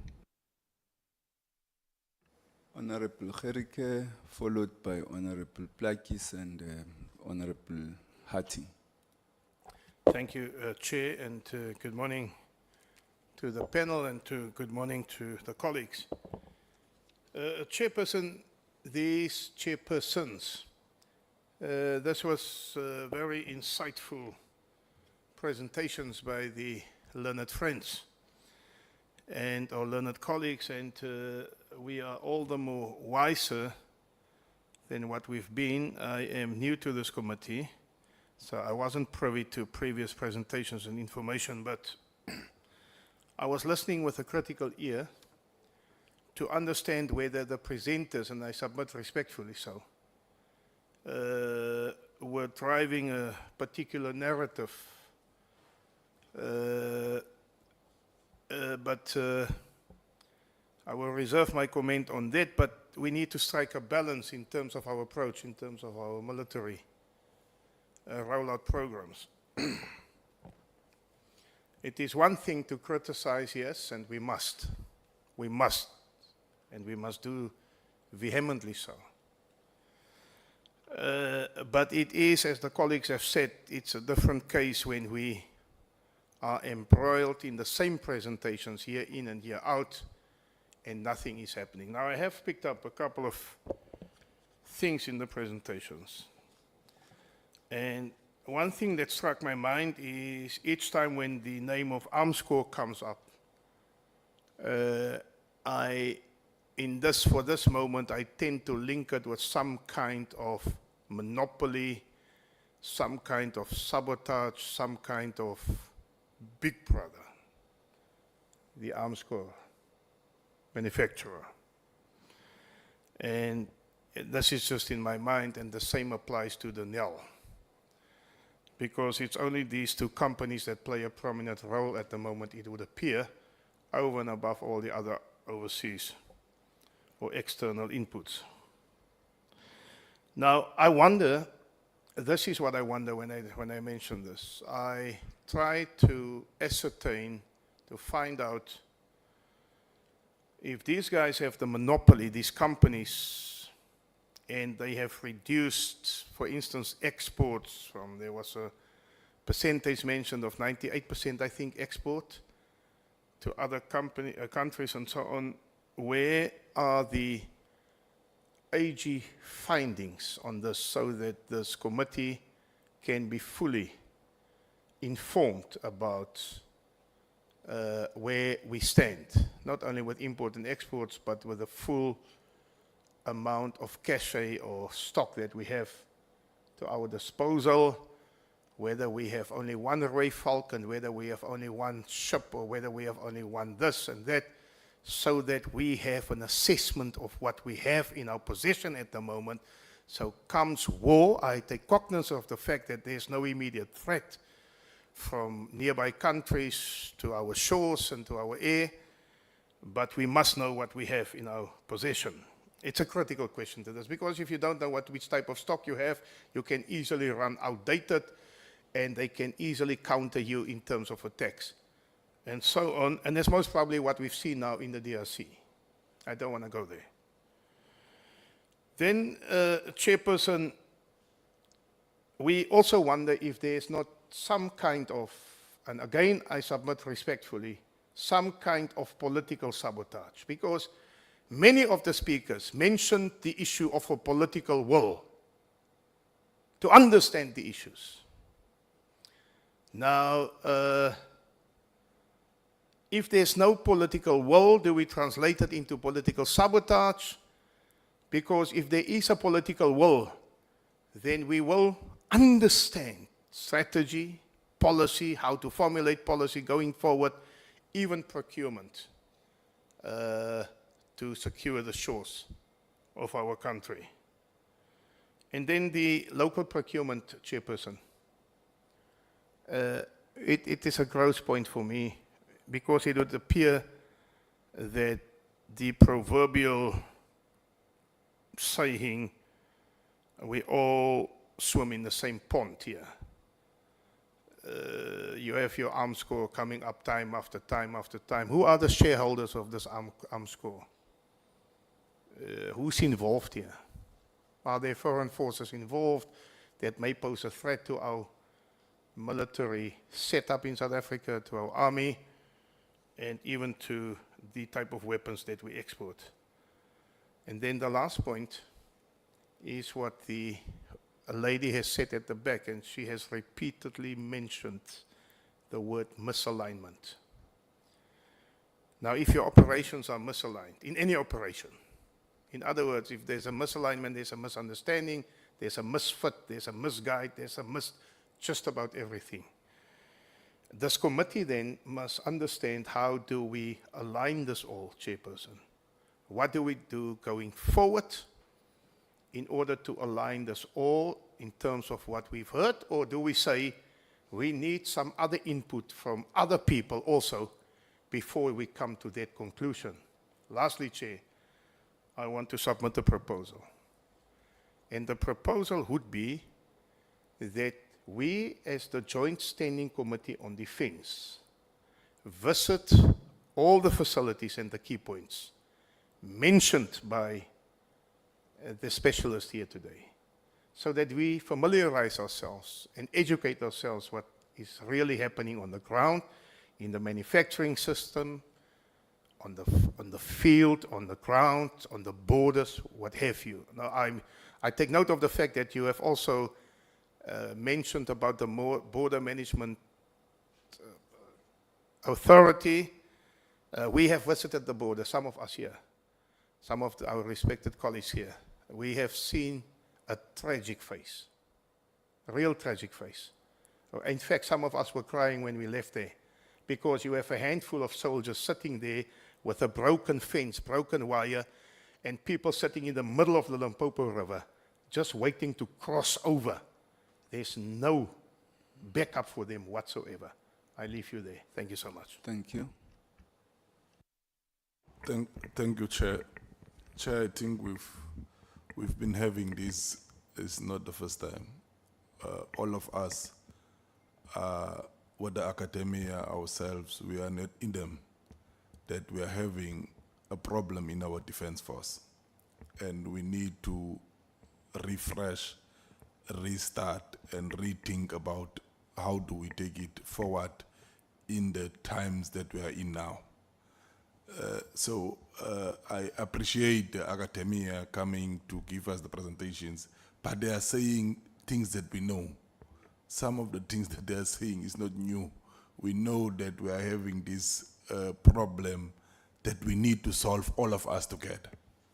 So when you talk about strategy, you need a strategy session to engage on what, I don't know, Chair, our powers vested in you and the chairpersons of defense, yourself as a joint standing committee.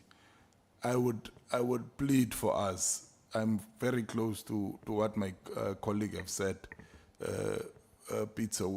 I will beg for us to have a strategic session with all role players around one table, because what the academia is saying might be disputed by the ones that is having the authority now on the army, the generals and them and themselves. And we need to find a place where we can all sit around the table and say, here is our problem. How do we begin to solve it? So when we take things to debate, to Parliament for decision making, it is an informed proposal. We now are giving something to the Republic of South Africa that is informed by academia, by the ones involved in the army, and ourselves as those are dealing with the legislative framework. So I will propose that, Chair, that we try as the Joint Standing Committee to have that kind of engagement and roundtable to begin to start somewhere. It's of no use we say the same thing over and over. If we have something in a document, as my colleague have said, we can move from there. I thank you, Chair. Thank you, Honorable Hatting. Honourable Chair, I have to apologise. I will not use this questions session to put my own opinions on the table or to lecture the academics that we have here, the distinguished group. I will only use the session for the question time that is actually labelled as such. So now I've only got two questions. One, Professor Segers. And thank you also for bringing to us your insight into the northern Mozambique situation and your understanding of the problems in the eastern DRC. Now, to bring it perhaps back to more my level, from your academic perspective, how can the SANDF balance its budget constraints with the need for rapid deployment and sustained operations in wars of choice, which you have elaborated on, particularly given the challenges of personnel costs, our bloated and aging military force, outdated equipment, and even equipment that we have not being maintained, and those that should have been in preservation not being preserved. And then Dr. Jordan. How can a South African, the SANF, in your opinion, restructure its personnel and operational strategies to balance conventional defense capabilities with the rapidly evolving regional and domestic security challenges that we face, as was explained also in this session with reference to Mozambique and the DRC? Thank you, Chair. Can I just add, I hope that somewhere in future we will all have the opportunity to debate this and not use question time for this debate. Look, I think from what all members are saying, we need a longer session to engage with the presentations and raise more questions, but also be able to discuss. Because the time we had was really not enough. So it's a point which we were going to suggest as we conclude the session, because you've raised very important issues with us that we must engage with and actually challenge the committee.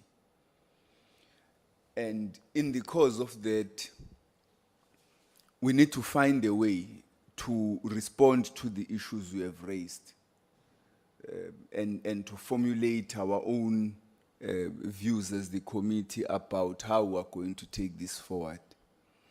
But I hope when we re-invite you for a much longer session, not limited to 10 to 1, you will still indulge us so that we can have such engagement. I don't know, Co-Chair, if you have a question or comment, yes. No, Chair, thank you. It's not a question, or let me start by thanking the experts. And in my view, you share almost one and the same.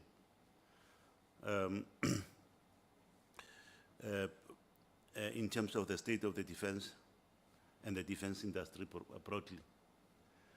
What Chair and honorable members I would want just to hear from the department about all these concerns is we've got Nick here, who's coming from the Secretariat. Just for what does he say about what the experts are saying? Just in short, Chair. This is what I would just want to hear from you. I would like to raise 3 questions. One is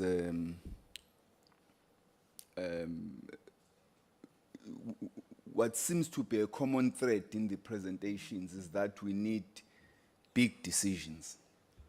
Now, obviously, we are a committee of parliament and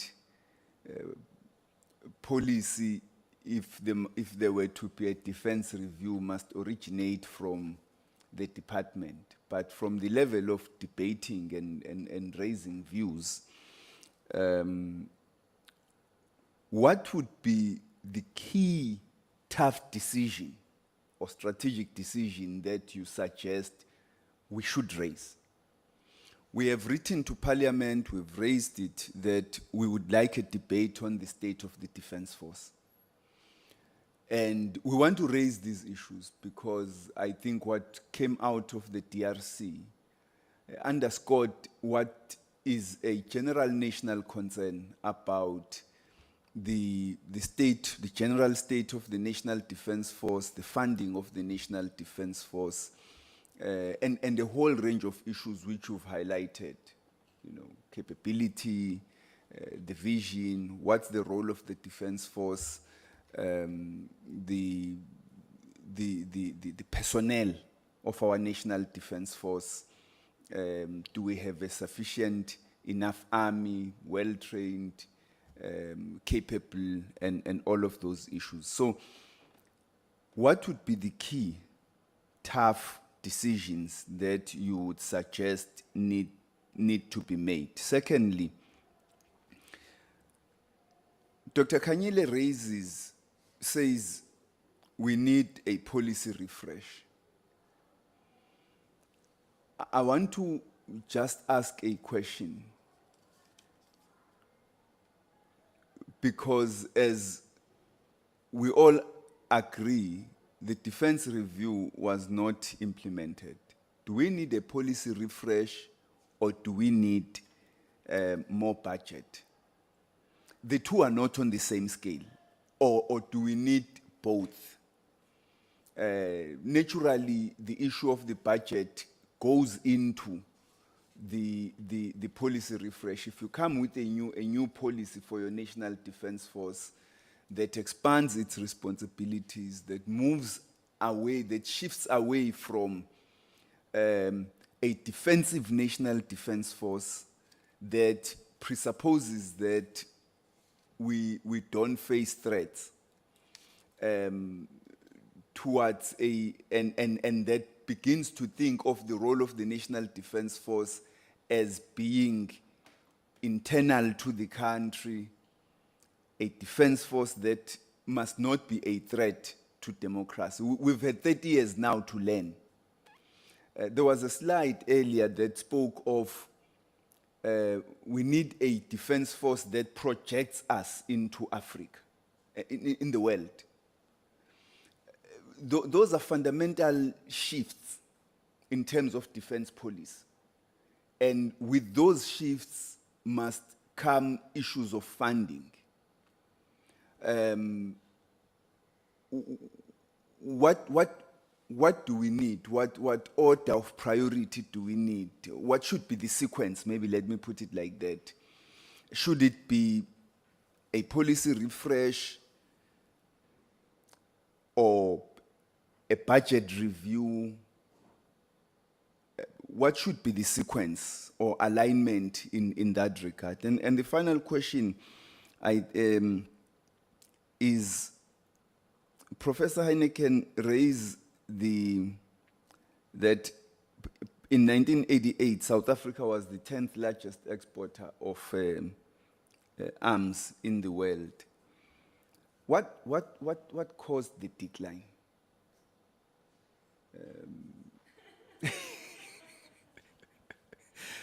What caused the decline? And, you know, there are many capabilities that go with producing arms. As we will know, that a lot of industrialization in countries like Germany, the United States, actually followed arms technology. Now, we have lost, even in terms of what we've done at Dinel, we've lost the capabilities to actually design beyond arms, but into other technologies that could be used in ordinary everyday life. But what caused the decline in terms of our arms exports? Thank you.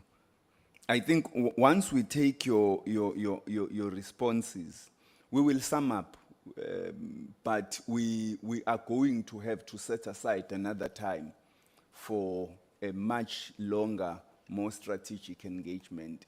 I think in the course of responding to the questions, you may also chip in from the side of the Defense Secretary. We're not putting you on the spot. You are not obligated to respond, but if you have something to say, please feel free. Thank you, Chairperson. I came to observe and be instructed by my learned colleagues, and I didn't come with a mandate to present on behalf of our department, our ministry, but I can speak from personal capacity, maybe, without being attributed to the record, maybe. Chairperson, the quintessential dilemma is what defense force South Africa needs for the task and what it can afford. the key issue to be resolved, once you understand that, and we often call that the level of ambition. What do you want your defense force to do? Unless you describe what you want your defense force to do, you have no idea how much you're going to spend on it. Once you define what it must do and how much you can afford, not what you would like to spend, what you would afford to spend on defense, you can then write your policy. I think I come to your issue of the budget review versus the policy review. It's not, it's iterative. They go together. They come out of each other. I arrived in the environment in 1993 during the state, when we were doing the transitional executive process, the JMCC. I was involved in the 95 white paper with Professor Nathan, 98 defense review, white papers on industry, on peace missions, right through to the 2015 defense review. And the fundamental issue, the crux, that you have to resolve, and unfortunately it is, I don't want to be as crass as that, but you've got to say how much you're going to spend. Unless you, as a professional department, remember that defense is a business where you buy a ship or an aircraft or a tank or you train people. It's a 30-year relationship or a 40-year relationship. So you need to, when you're planning, have an understanding, a funding compact, a funding understanding between defense and government, which includes Parliament, include the legislature and the executive, on how much you're prepared to really spend on defense. Then you can do accurate planning. But when it's in the air somewhere and we talk about things broadly, nobody, as a professional planners, are really struggle to deal with. How do I then understand for the next 30 years? It's not 3 years is a short time in our lives. 10 years is a short time. 20 years is the medium term. 30 to 40 years is the long term. And if I may use this 100 Rand note as an example. You know, we use terminology very loosely. For example, we always say, how much percentage of GDP must we spend on defense? And I personally don't find that instructive, because the GDP does this. Yeah? The only stable thing we have is an idea of how much SARS is going to collect, the fiscus. So if out of the fiscus, percentage-wise, out of this 100 Rand, if I had to take it's my 100 Rand, so I'm not going to take scissors, but if I took scissors and I said, we're going to spend 16 Rand to pay off debt, we're going to pay 4 Rand for health, 8 Rand for this, etc., you're actually only spending 2.2 Rand 20 of this on defense. What defense do you want for 2 Rand 20? And my gut feel, out of years' experience, you can't go less than 1.24% of GDP, or around about 4%, 4 Rand out of this 100, or 4 Rand 20. That's the minimum you can go to maintain in my opinion. And that's the point you've got to get to. This issue of 2%, that's a NATO discussion. It doesn't belong in South Africa. That's the NATO Charter, the Alliance, and the Partnership for Peace. We have to have our own narrative. Same as the ratios that Dr. Jordan spoke about, 40, 30, 30. That's a Western ratio. We must come to our own ratios. And I can tell you, out of my experience, that if we're spending 60 on personnel or 55% on personnel, that's acceptable for a labor-intensive organization. If we're spending 30 on operating and 10% in capital, we're actually not quite a healthy space to grow a defense force. So the issue of 2% of GDP or whatever is I find it not a useful discussion. It's linked to other matters. For us, we have to come to the decision, out of the fiscus, the money collected, what percentage are we prepared to spend on defense? Then defense can plan. We also have to agree on what you need to do. And maybe I use a term that maybe is a bit difficult, But you have to understand when you say what you want the Defence Force to do, maybe we're asking ourselves, what's your ambition in terms of what defence must do? What is your ambition for defence? And the trouble is, you can't speak that ambition outside of understanding national security and foreign policy. It can't operate on its own. It has to be a subset of this. This is grand strategy. Defence, foreign policy, security policy. That's grand strategy. And the three are inseparable. It's like a Venn diagram. There's a coalescence somewhere in the middle. So that's where we are. And yeah, I just think that the critical thing is, what do you want the Defence Force to do? How much are you prepared to pay for it? In other words, etc. What I mean by the amount you're prepared to pay, we all understand football or rugby. You can play in the Super League, the first division, second division, third division. And you play in the league you can afford to. And that's the issue. I had an uncle that played for a club called Luton Town when it was the third division. I went to his house. It wasn't grand. He was a third division. In other words,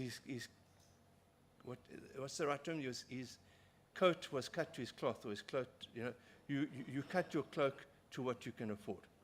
And we need to come to that decision. Militaries do not cut their cloth.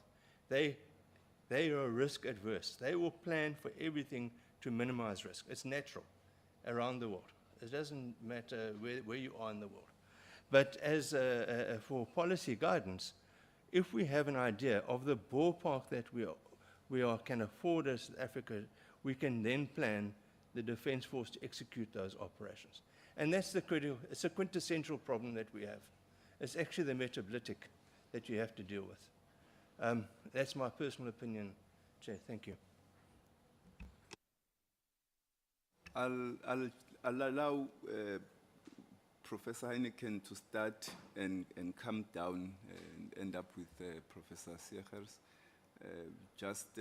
We now unfortunately have 15 minutes for the comments to the comments that were made. Thank you. So I'm going to be very short and make some practical recommendations. And the first, of course, is really to decide as a nation and as a country to decide, these are the security threats that the country faces. And this is what we need to prioritize. And this is what we need defense to focus on. That's number one. And that is in line with our national security interests and foreign policy interests. So that is your guide. And then the next thing we need to do is, right, so what do we want our Defence Force to do? Next thing we need to establish, and this is where, as a parliamentary committee, you've got power, is to say we would like to have an audit of this Defence Force to know exactly what are our capabilities. In light of the threats that the country faces, where are the deficits? So we can do this, but we can't do this. And then how are we going to fill the gaps? And what would be the priorities then? If we've got these capabilities, we've got these gaps, what gaps do we actually fill? What can we afford? And just taking that will start a very robust decision and be able to take us forward. That's my thing, and address a lot of this misalignment issues that we have been mentioning today. Thank you. Thank you, Chair. I think it's very important to note that you cannot produce political solutions to kind of defense problems we have without involving politicians. It's difficult to provide, as an academic, a structural answer to how to ready the Defence Force for future expeditionary operations. It's very easy to try and present a silver bullet solution. A lot of concepts have been produced around this in a bottom-up way. You can read my articles on things like light armor capabilities or special operations forces. But you cannot try to produce bottom-up solutions. You need politicians with defense planners to determine what are the level of risk they are willing to accept in the security environment, so that you can develop an informed consensus and an informed risk profile of what you're willing to risk with the capabilities that you select. If you just look at the maritime security environment, it is vast, and you don't always know what level of threat you will face. Professor Francois Frey makes the argument that African militaries cannot always afford to be prepared for every kind of threat.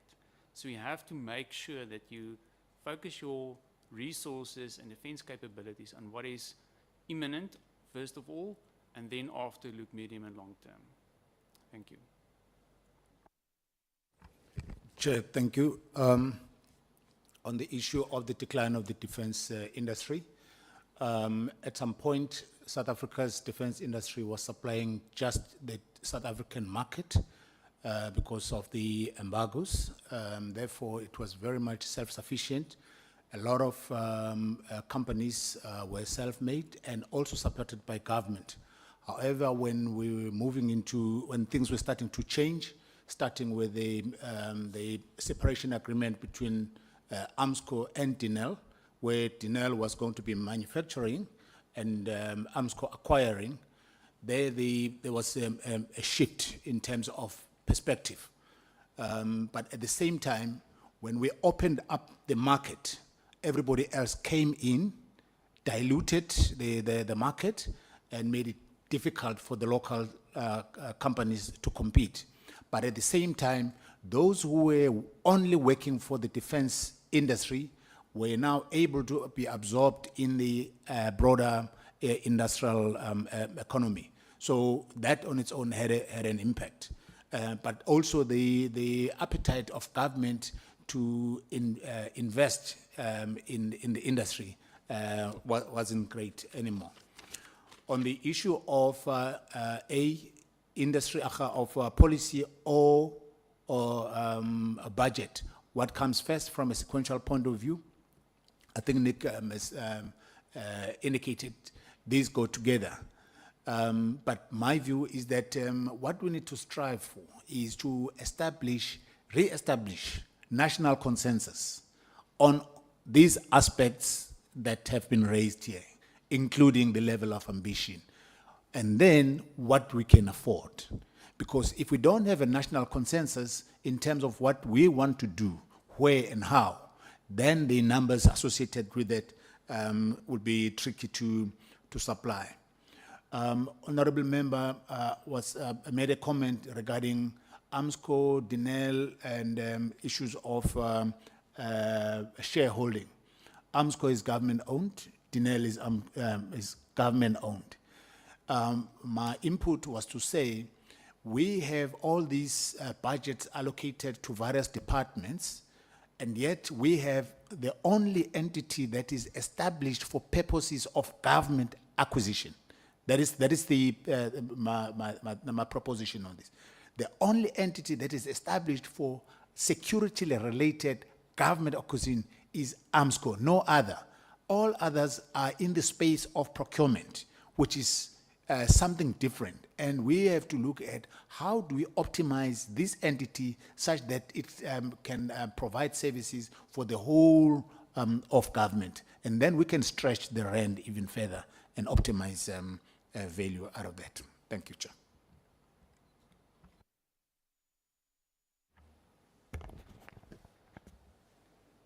Hello, everybody.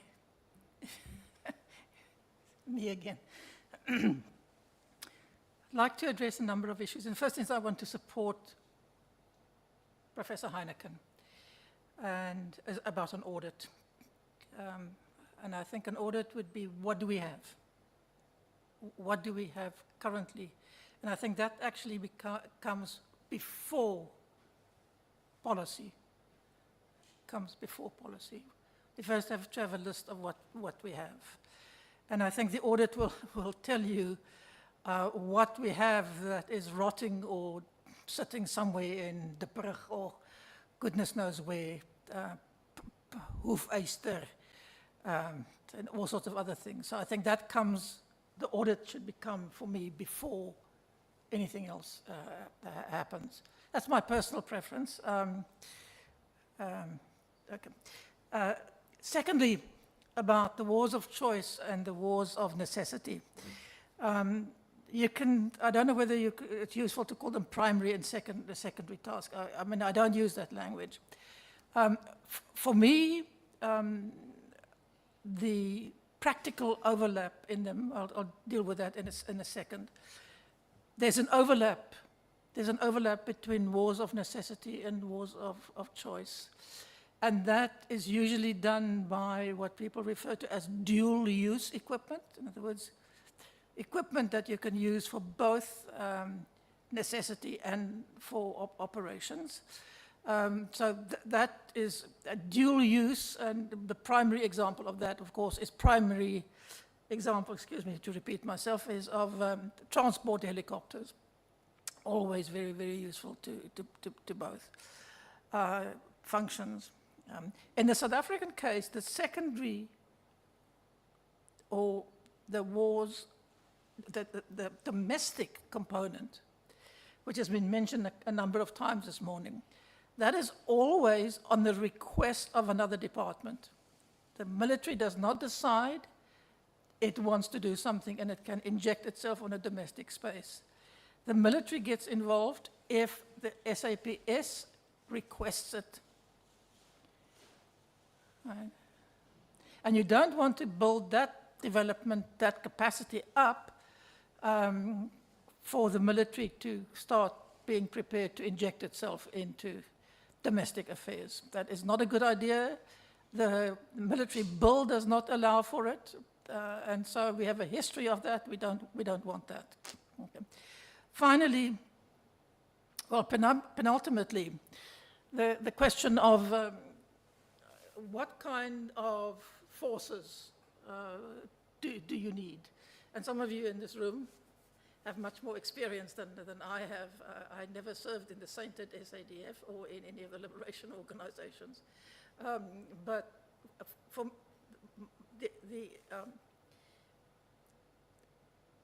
so far, right, the military that is used, right, for our wars of choice have been primarily two battalions.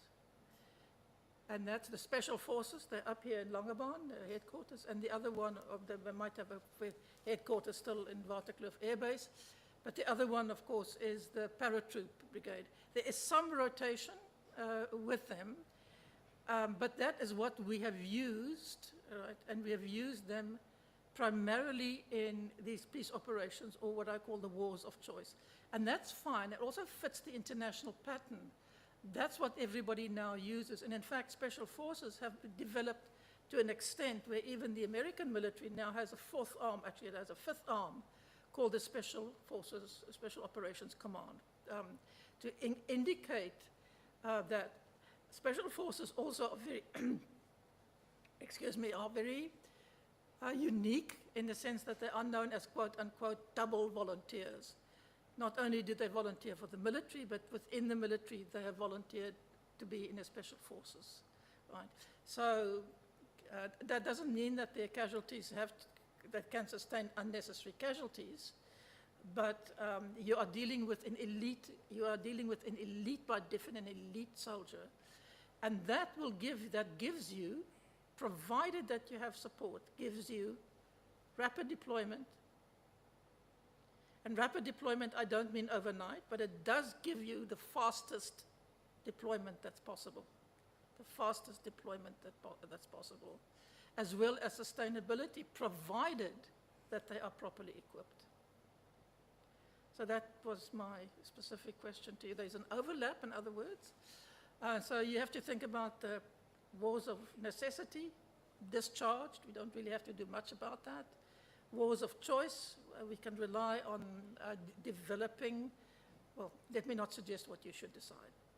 This is for you to decide. But that is what the global answer has been. Finally, the defense industry. Strategic asset, oh goodness. You know, if I go down to the local ShopRite, I can get a strategic asset, and for 25 Rand, I will get an ice cream. What does that mean? Right. Right. The acquisition, and that is arms core, that's something else. The selling, the Denel selling, that has been one of the major issues. And here, South Africa is, of course, subject to the market. At the moment, it is a flush market because there's a demand, as you may know, for the Ukraine, and there's a demand for us always has been in the Middle East. South Africa's two principal military exports has been wheeled vehicles, not tracked armor, but wheeled vehicles, and secondly, artillery. Not for nothing do we have a mining industry, because the mining industry very good at explosive. So at the moment, there's been an increase in it, but it is not a permanently stable market. It goes up and down, and you have to be opportunistic about it. That raises the question of whether you want to have something that only occasionally will make a profit. And that's it for me.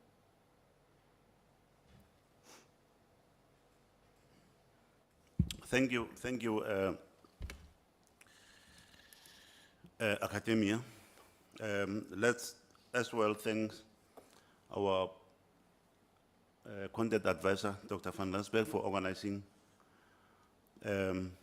this type of engagement. What comes out here and what you spoke about is around our constitution, I think chapter 11 on defense, and also you spoke about the defense review, and both the defense review of 1998 and the defense review of 2015, and that the 2015 defense review was never implemented. And our colleagues here have indicated that year in and year out, they have had an engagement with you, and and nothing happened. And honorable members, what do we need to do? We need to change the trajectory. Let's all of us come with a way forward of what our academia are saying, and they are clearly saying let's reassert, to come with a solution of and to resolve the state of our defense.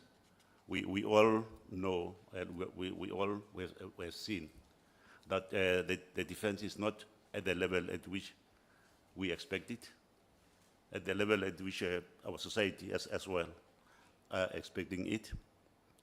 And Dr. Kanyele here says we need to take our society into confidence and re-establish a national consensus on these matters. And I think as parliamentarians, this is what we need to do. And yes, we have no choice, but we'll have to, to find the balance and come with a solution. And we will, from time to time, ensure that we link with you to get much more clarity on these matters. But we have no choice. There's only one solution to ensure that what you have spoken about here, all your concerns, as you have mentioned, all of you are really looked into and come with that substantial way forward. For now, I would want to thank you, Academia. We are going to go into our next session, and we want to thank you very much and to release you from this session. And on behalf of the committee, we say thank you and thank you. You are released. Thank you very much.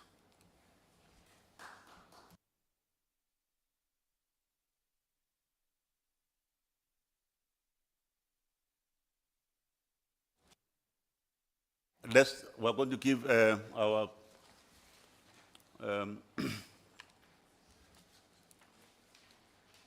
we are going to give our academia a chance to leave, and we start with the next program. And what is next in our program is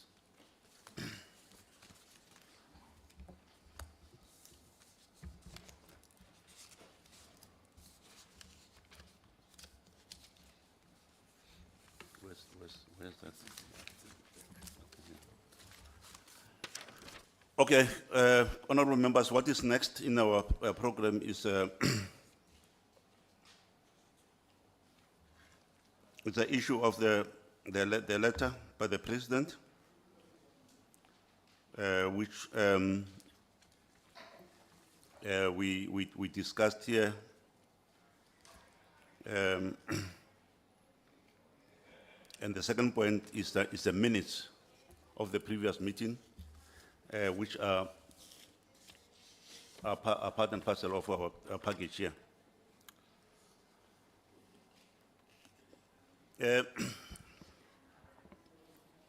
With regard to the letter, which we discussed, I think you have gone through what the content advisor and the support staff have compiled here. And I regard that you have read the document. I would not want to go through it. I would just say, let's take this letter as is read, unless if there's anyone who from us who want to say anything about it.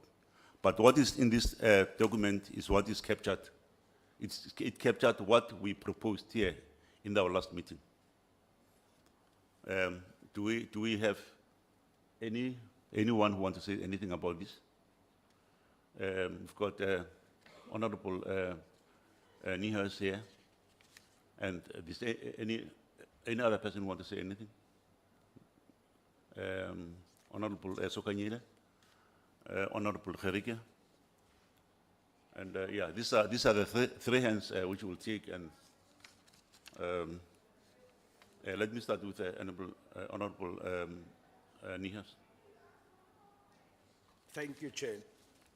Chair, I think the letter captures to a large extent what was discussed, and I want to particularly express my gratitude that it's clear that we do not accept what and condone what the letter from the President contains, but we simply note it. There's one issue, unfortunately, Chair, that I feel has not been adequately addressed. It is correct that we dealt with the issue on the 7 days within which the President should have informed this committee, and that those 7 days were not met, that it happened later. But you will recall, Chair, that there was also a second issue, and I do really want to ask that it must be reflected in this letter, that there's a 14-day period after the committee has received the letter that the President should have convened the committee. And I think we should also, in the spirit of the way in which this letter is worded, request from the President to explain why the committee was not convened within those 14 days, and add that as an additional point to the issues that are being raised and the clarifications that we request from the President. Thank you, Chair. Thank you, Honorable Member. Honorable Secretary. Thank you very much, Chairperson. I think I'm agreeing with the content of the advice for the letter, and also agree that we note the letter as it is written and its content and where it does not comply with the Defence Act, we also, we have seen it, it's contained on the letter. So I'm saying that let us take it as it is, this advice. Thank you. Thank you, Honourable Member. Honourable Gerrie. Yeah, no, Chair, I'm covered. It is just that we make a point that this committee is just not a rubber stamp. A rubber stamp, but this committee should adhere and comply to all the relevant pieces of legislation, regardless of who holds what office. This is a constitutional democracy. Thank you. Thank you, thank you. Question. Honourable Plagi. Chair, I think with all that said, we know the letter and we concur. Thank you, Honourable Member. It's about it. Thank you very much. Just for clarity, sorry, I don't want to prolong things. Please, for clarity, are we adding the additional issue of the 14 days into the letter?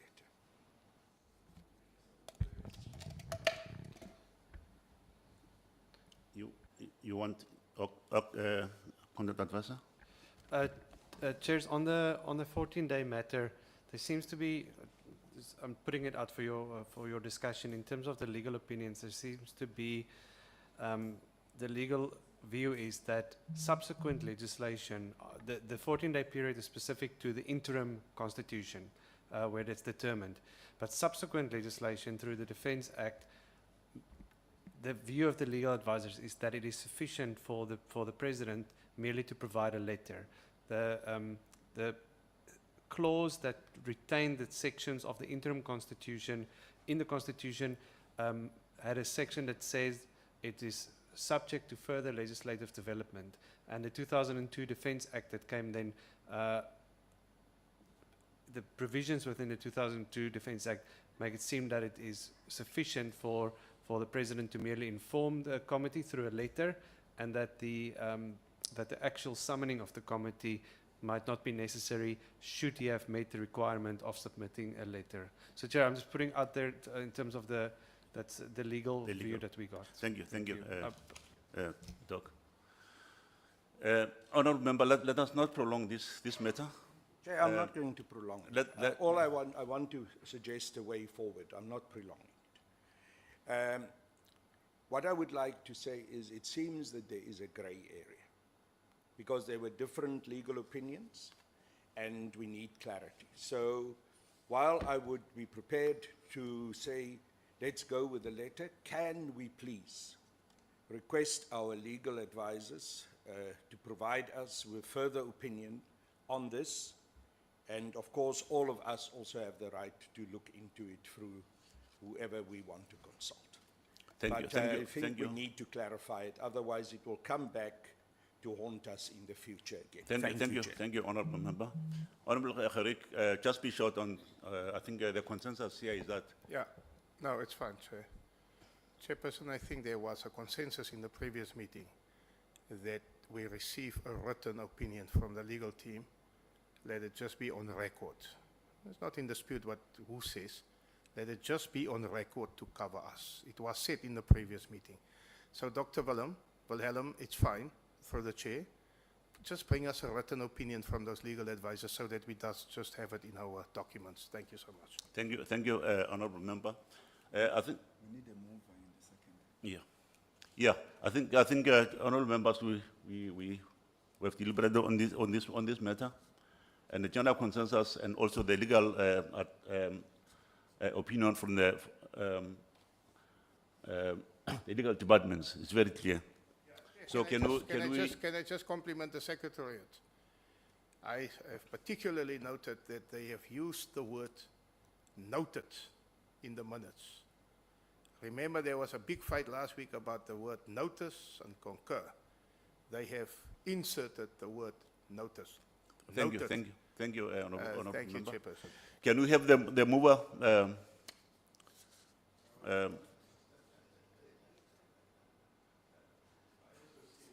Do you want to move for that? Yes. Okay. Can we Yes, have Chair, I'm this- moving that we. Thank accept- you. Honorable Noah. Thank you very much. Let's go to the next point, which is the minutes of our last meeting, and we regard that as a read, honorable members.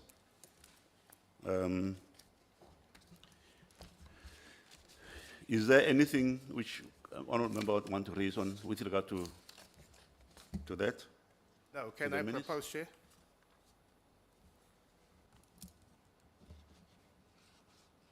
I propose.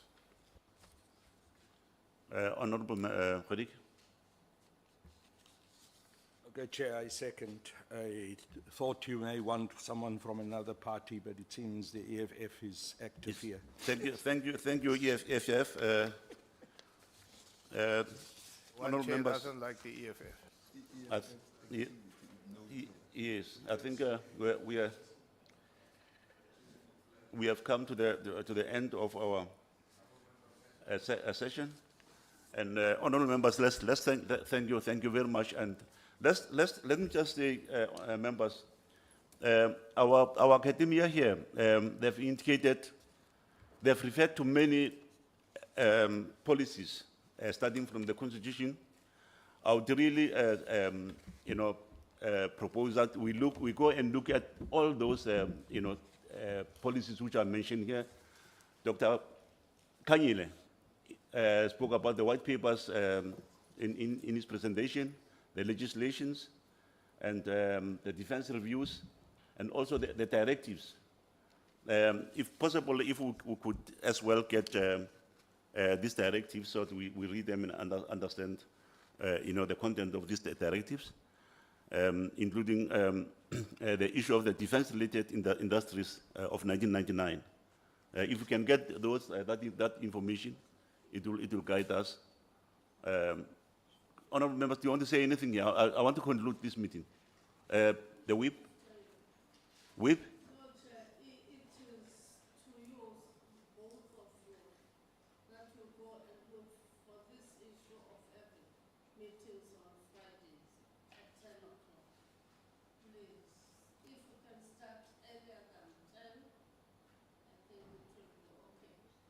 Okay, thanks, Whip.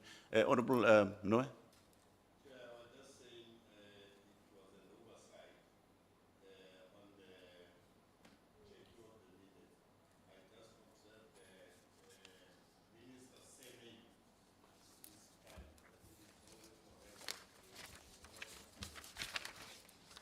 The minister's name, okay. No, that one I think can be corrected, and thanks a lot. Comrades, honourable members, without any waste of time, this meeting stands adjourned. Thank you very much.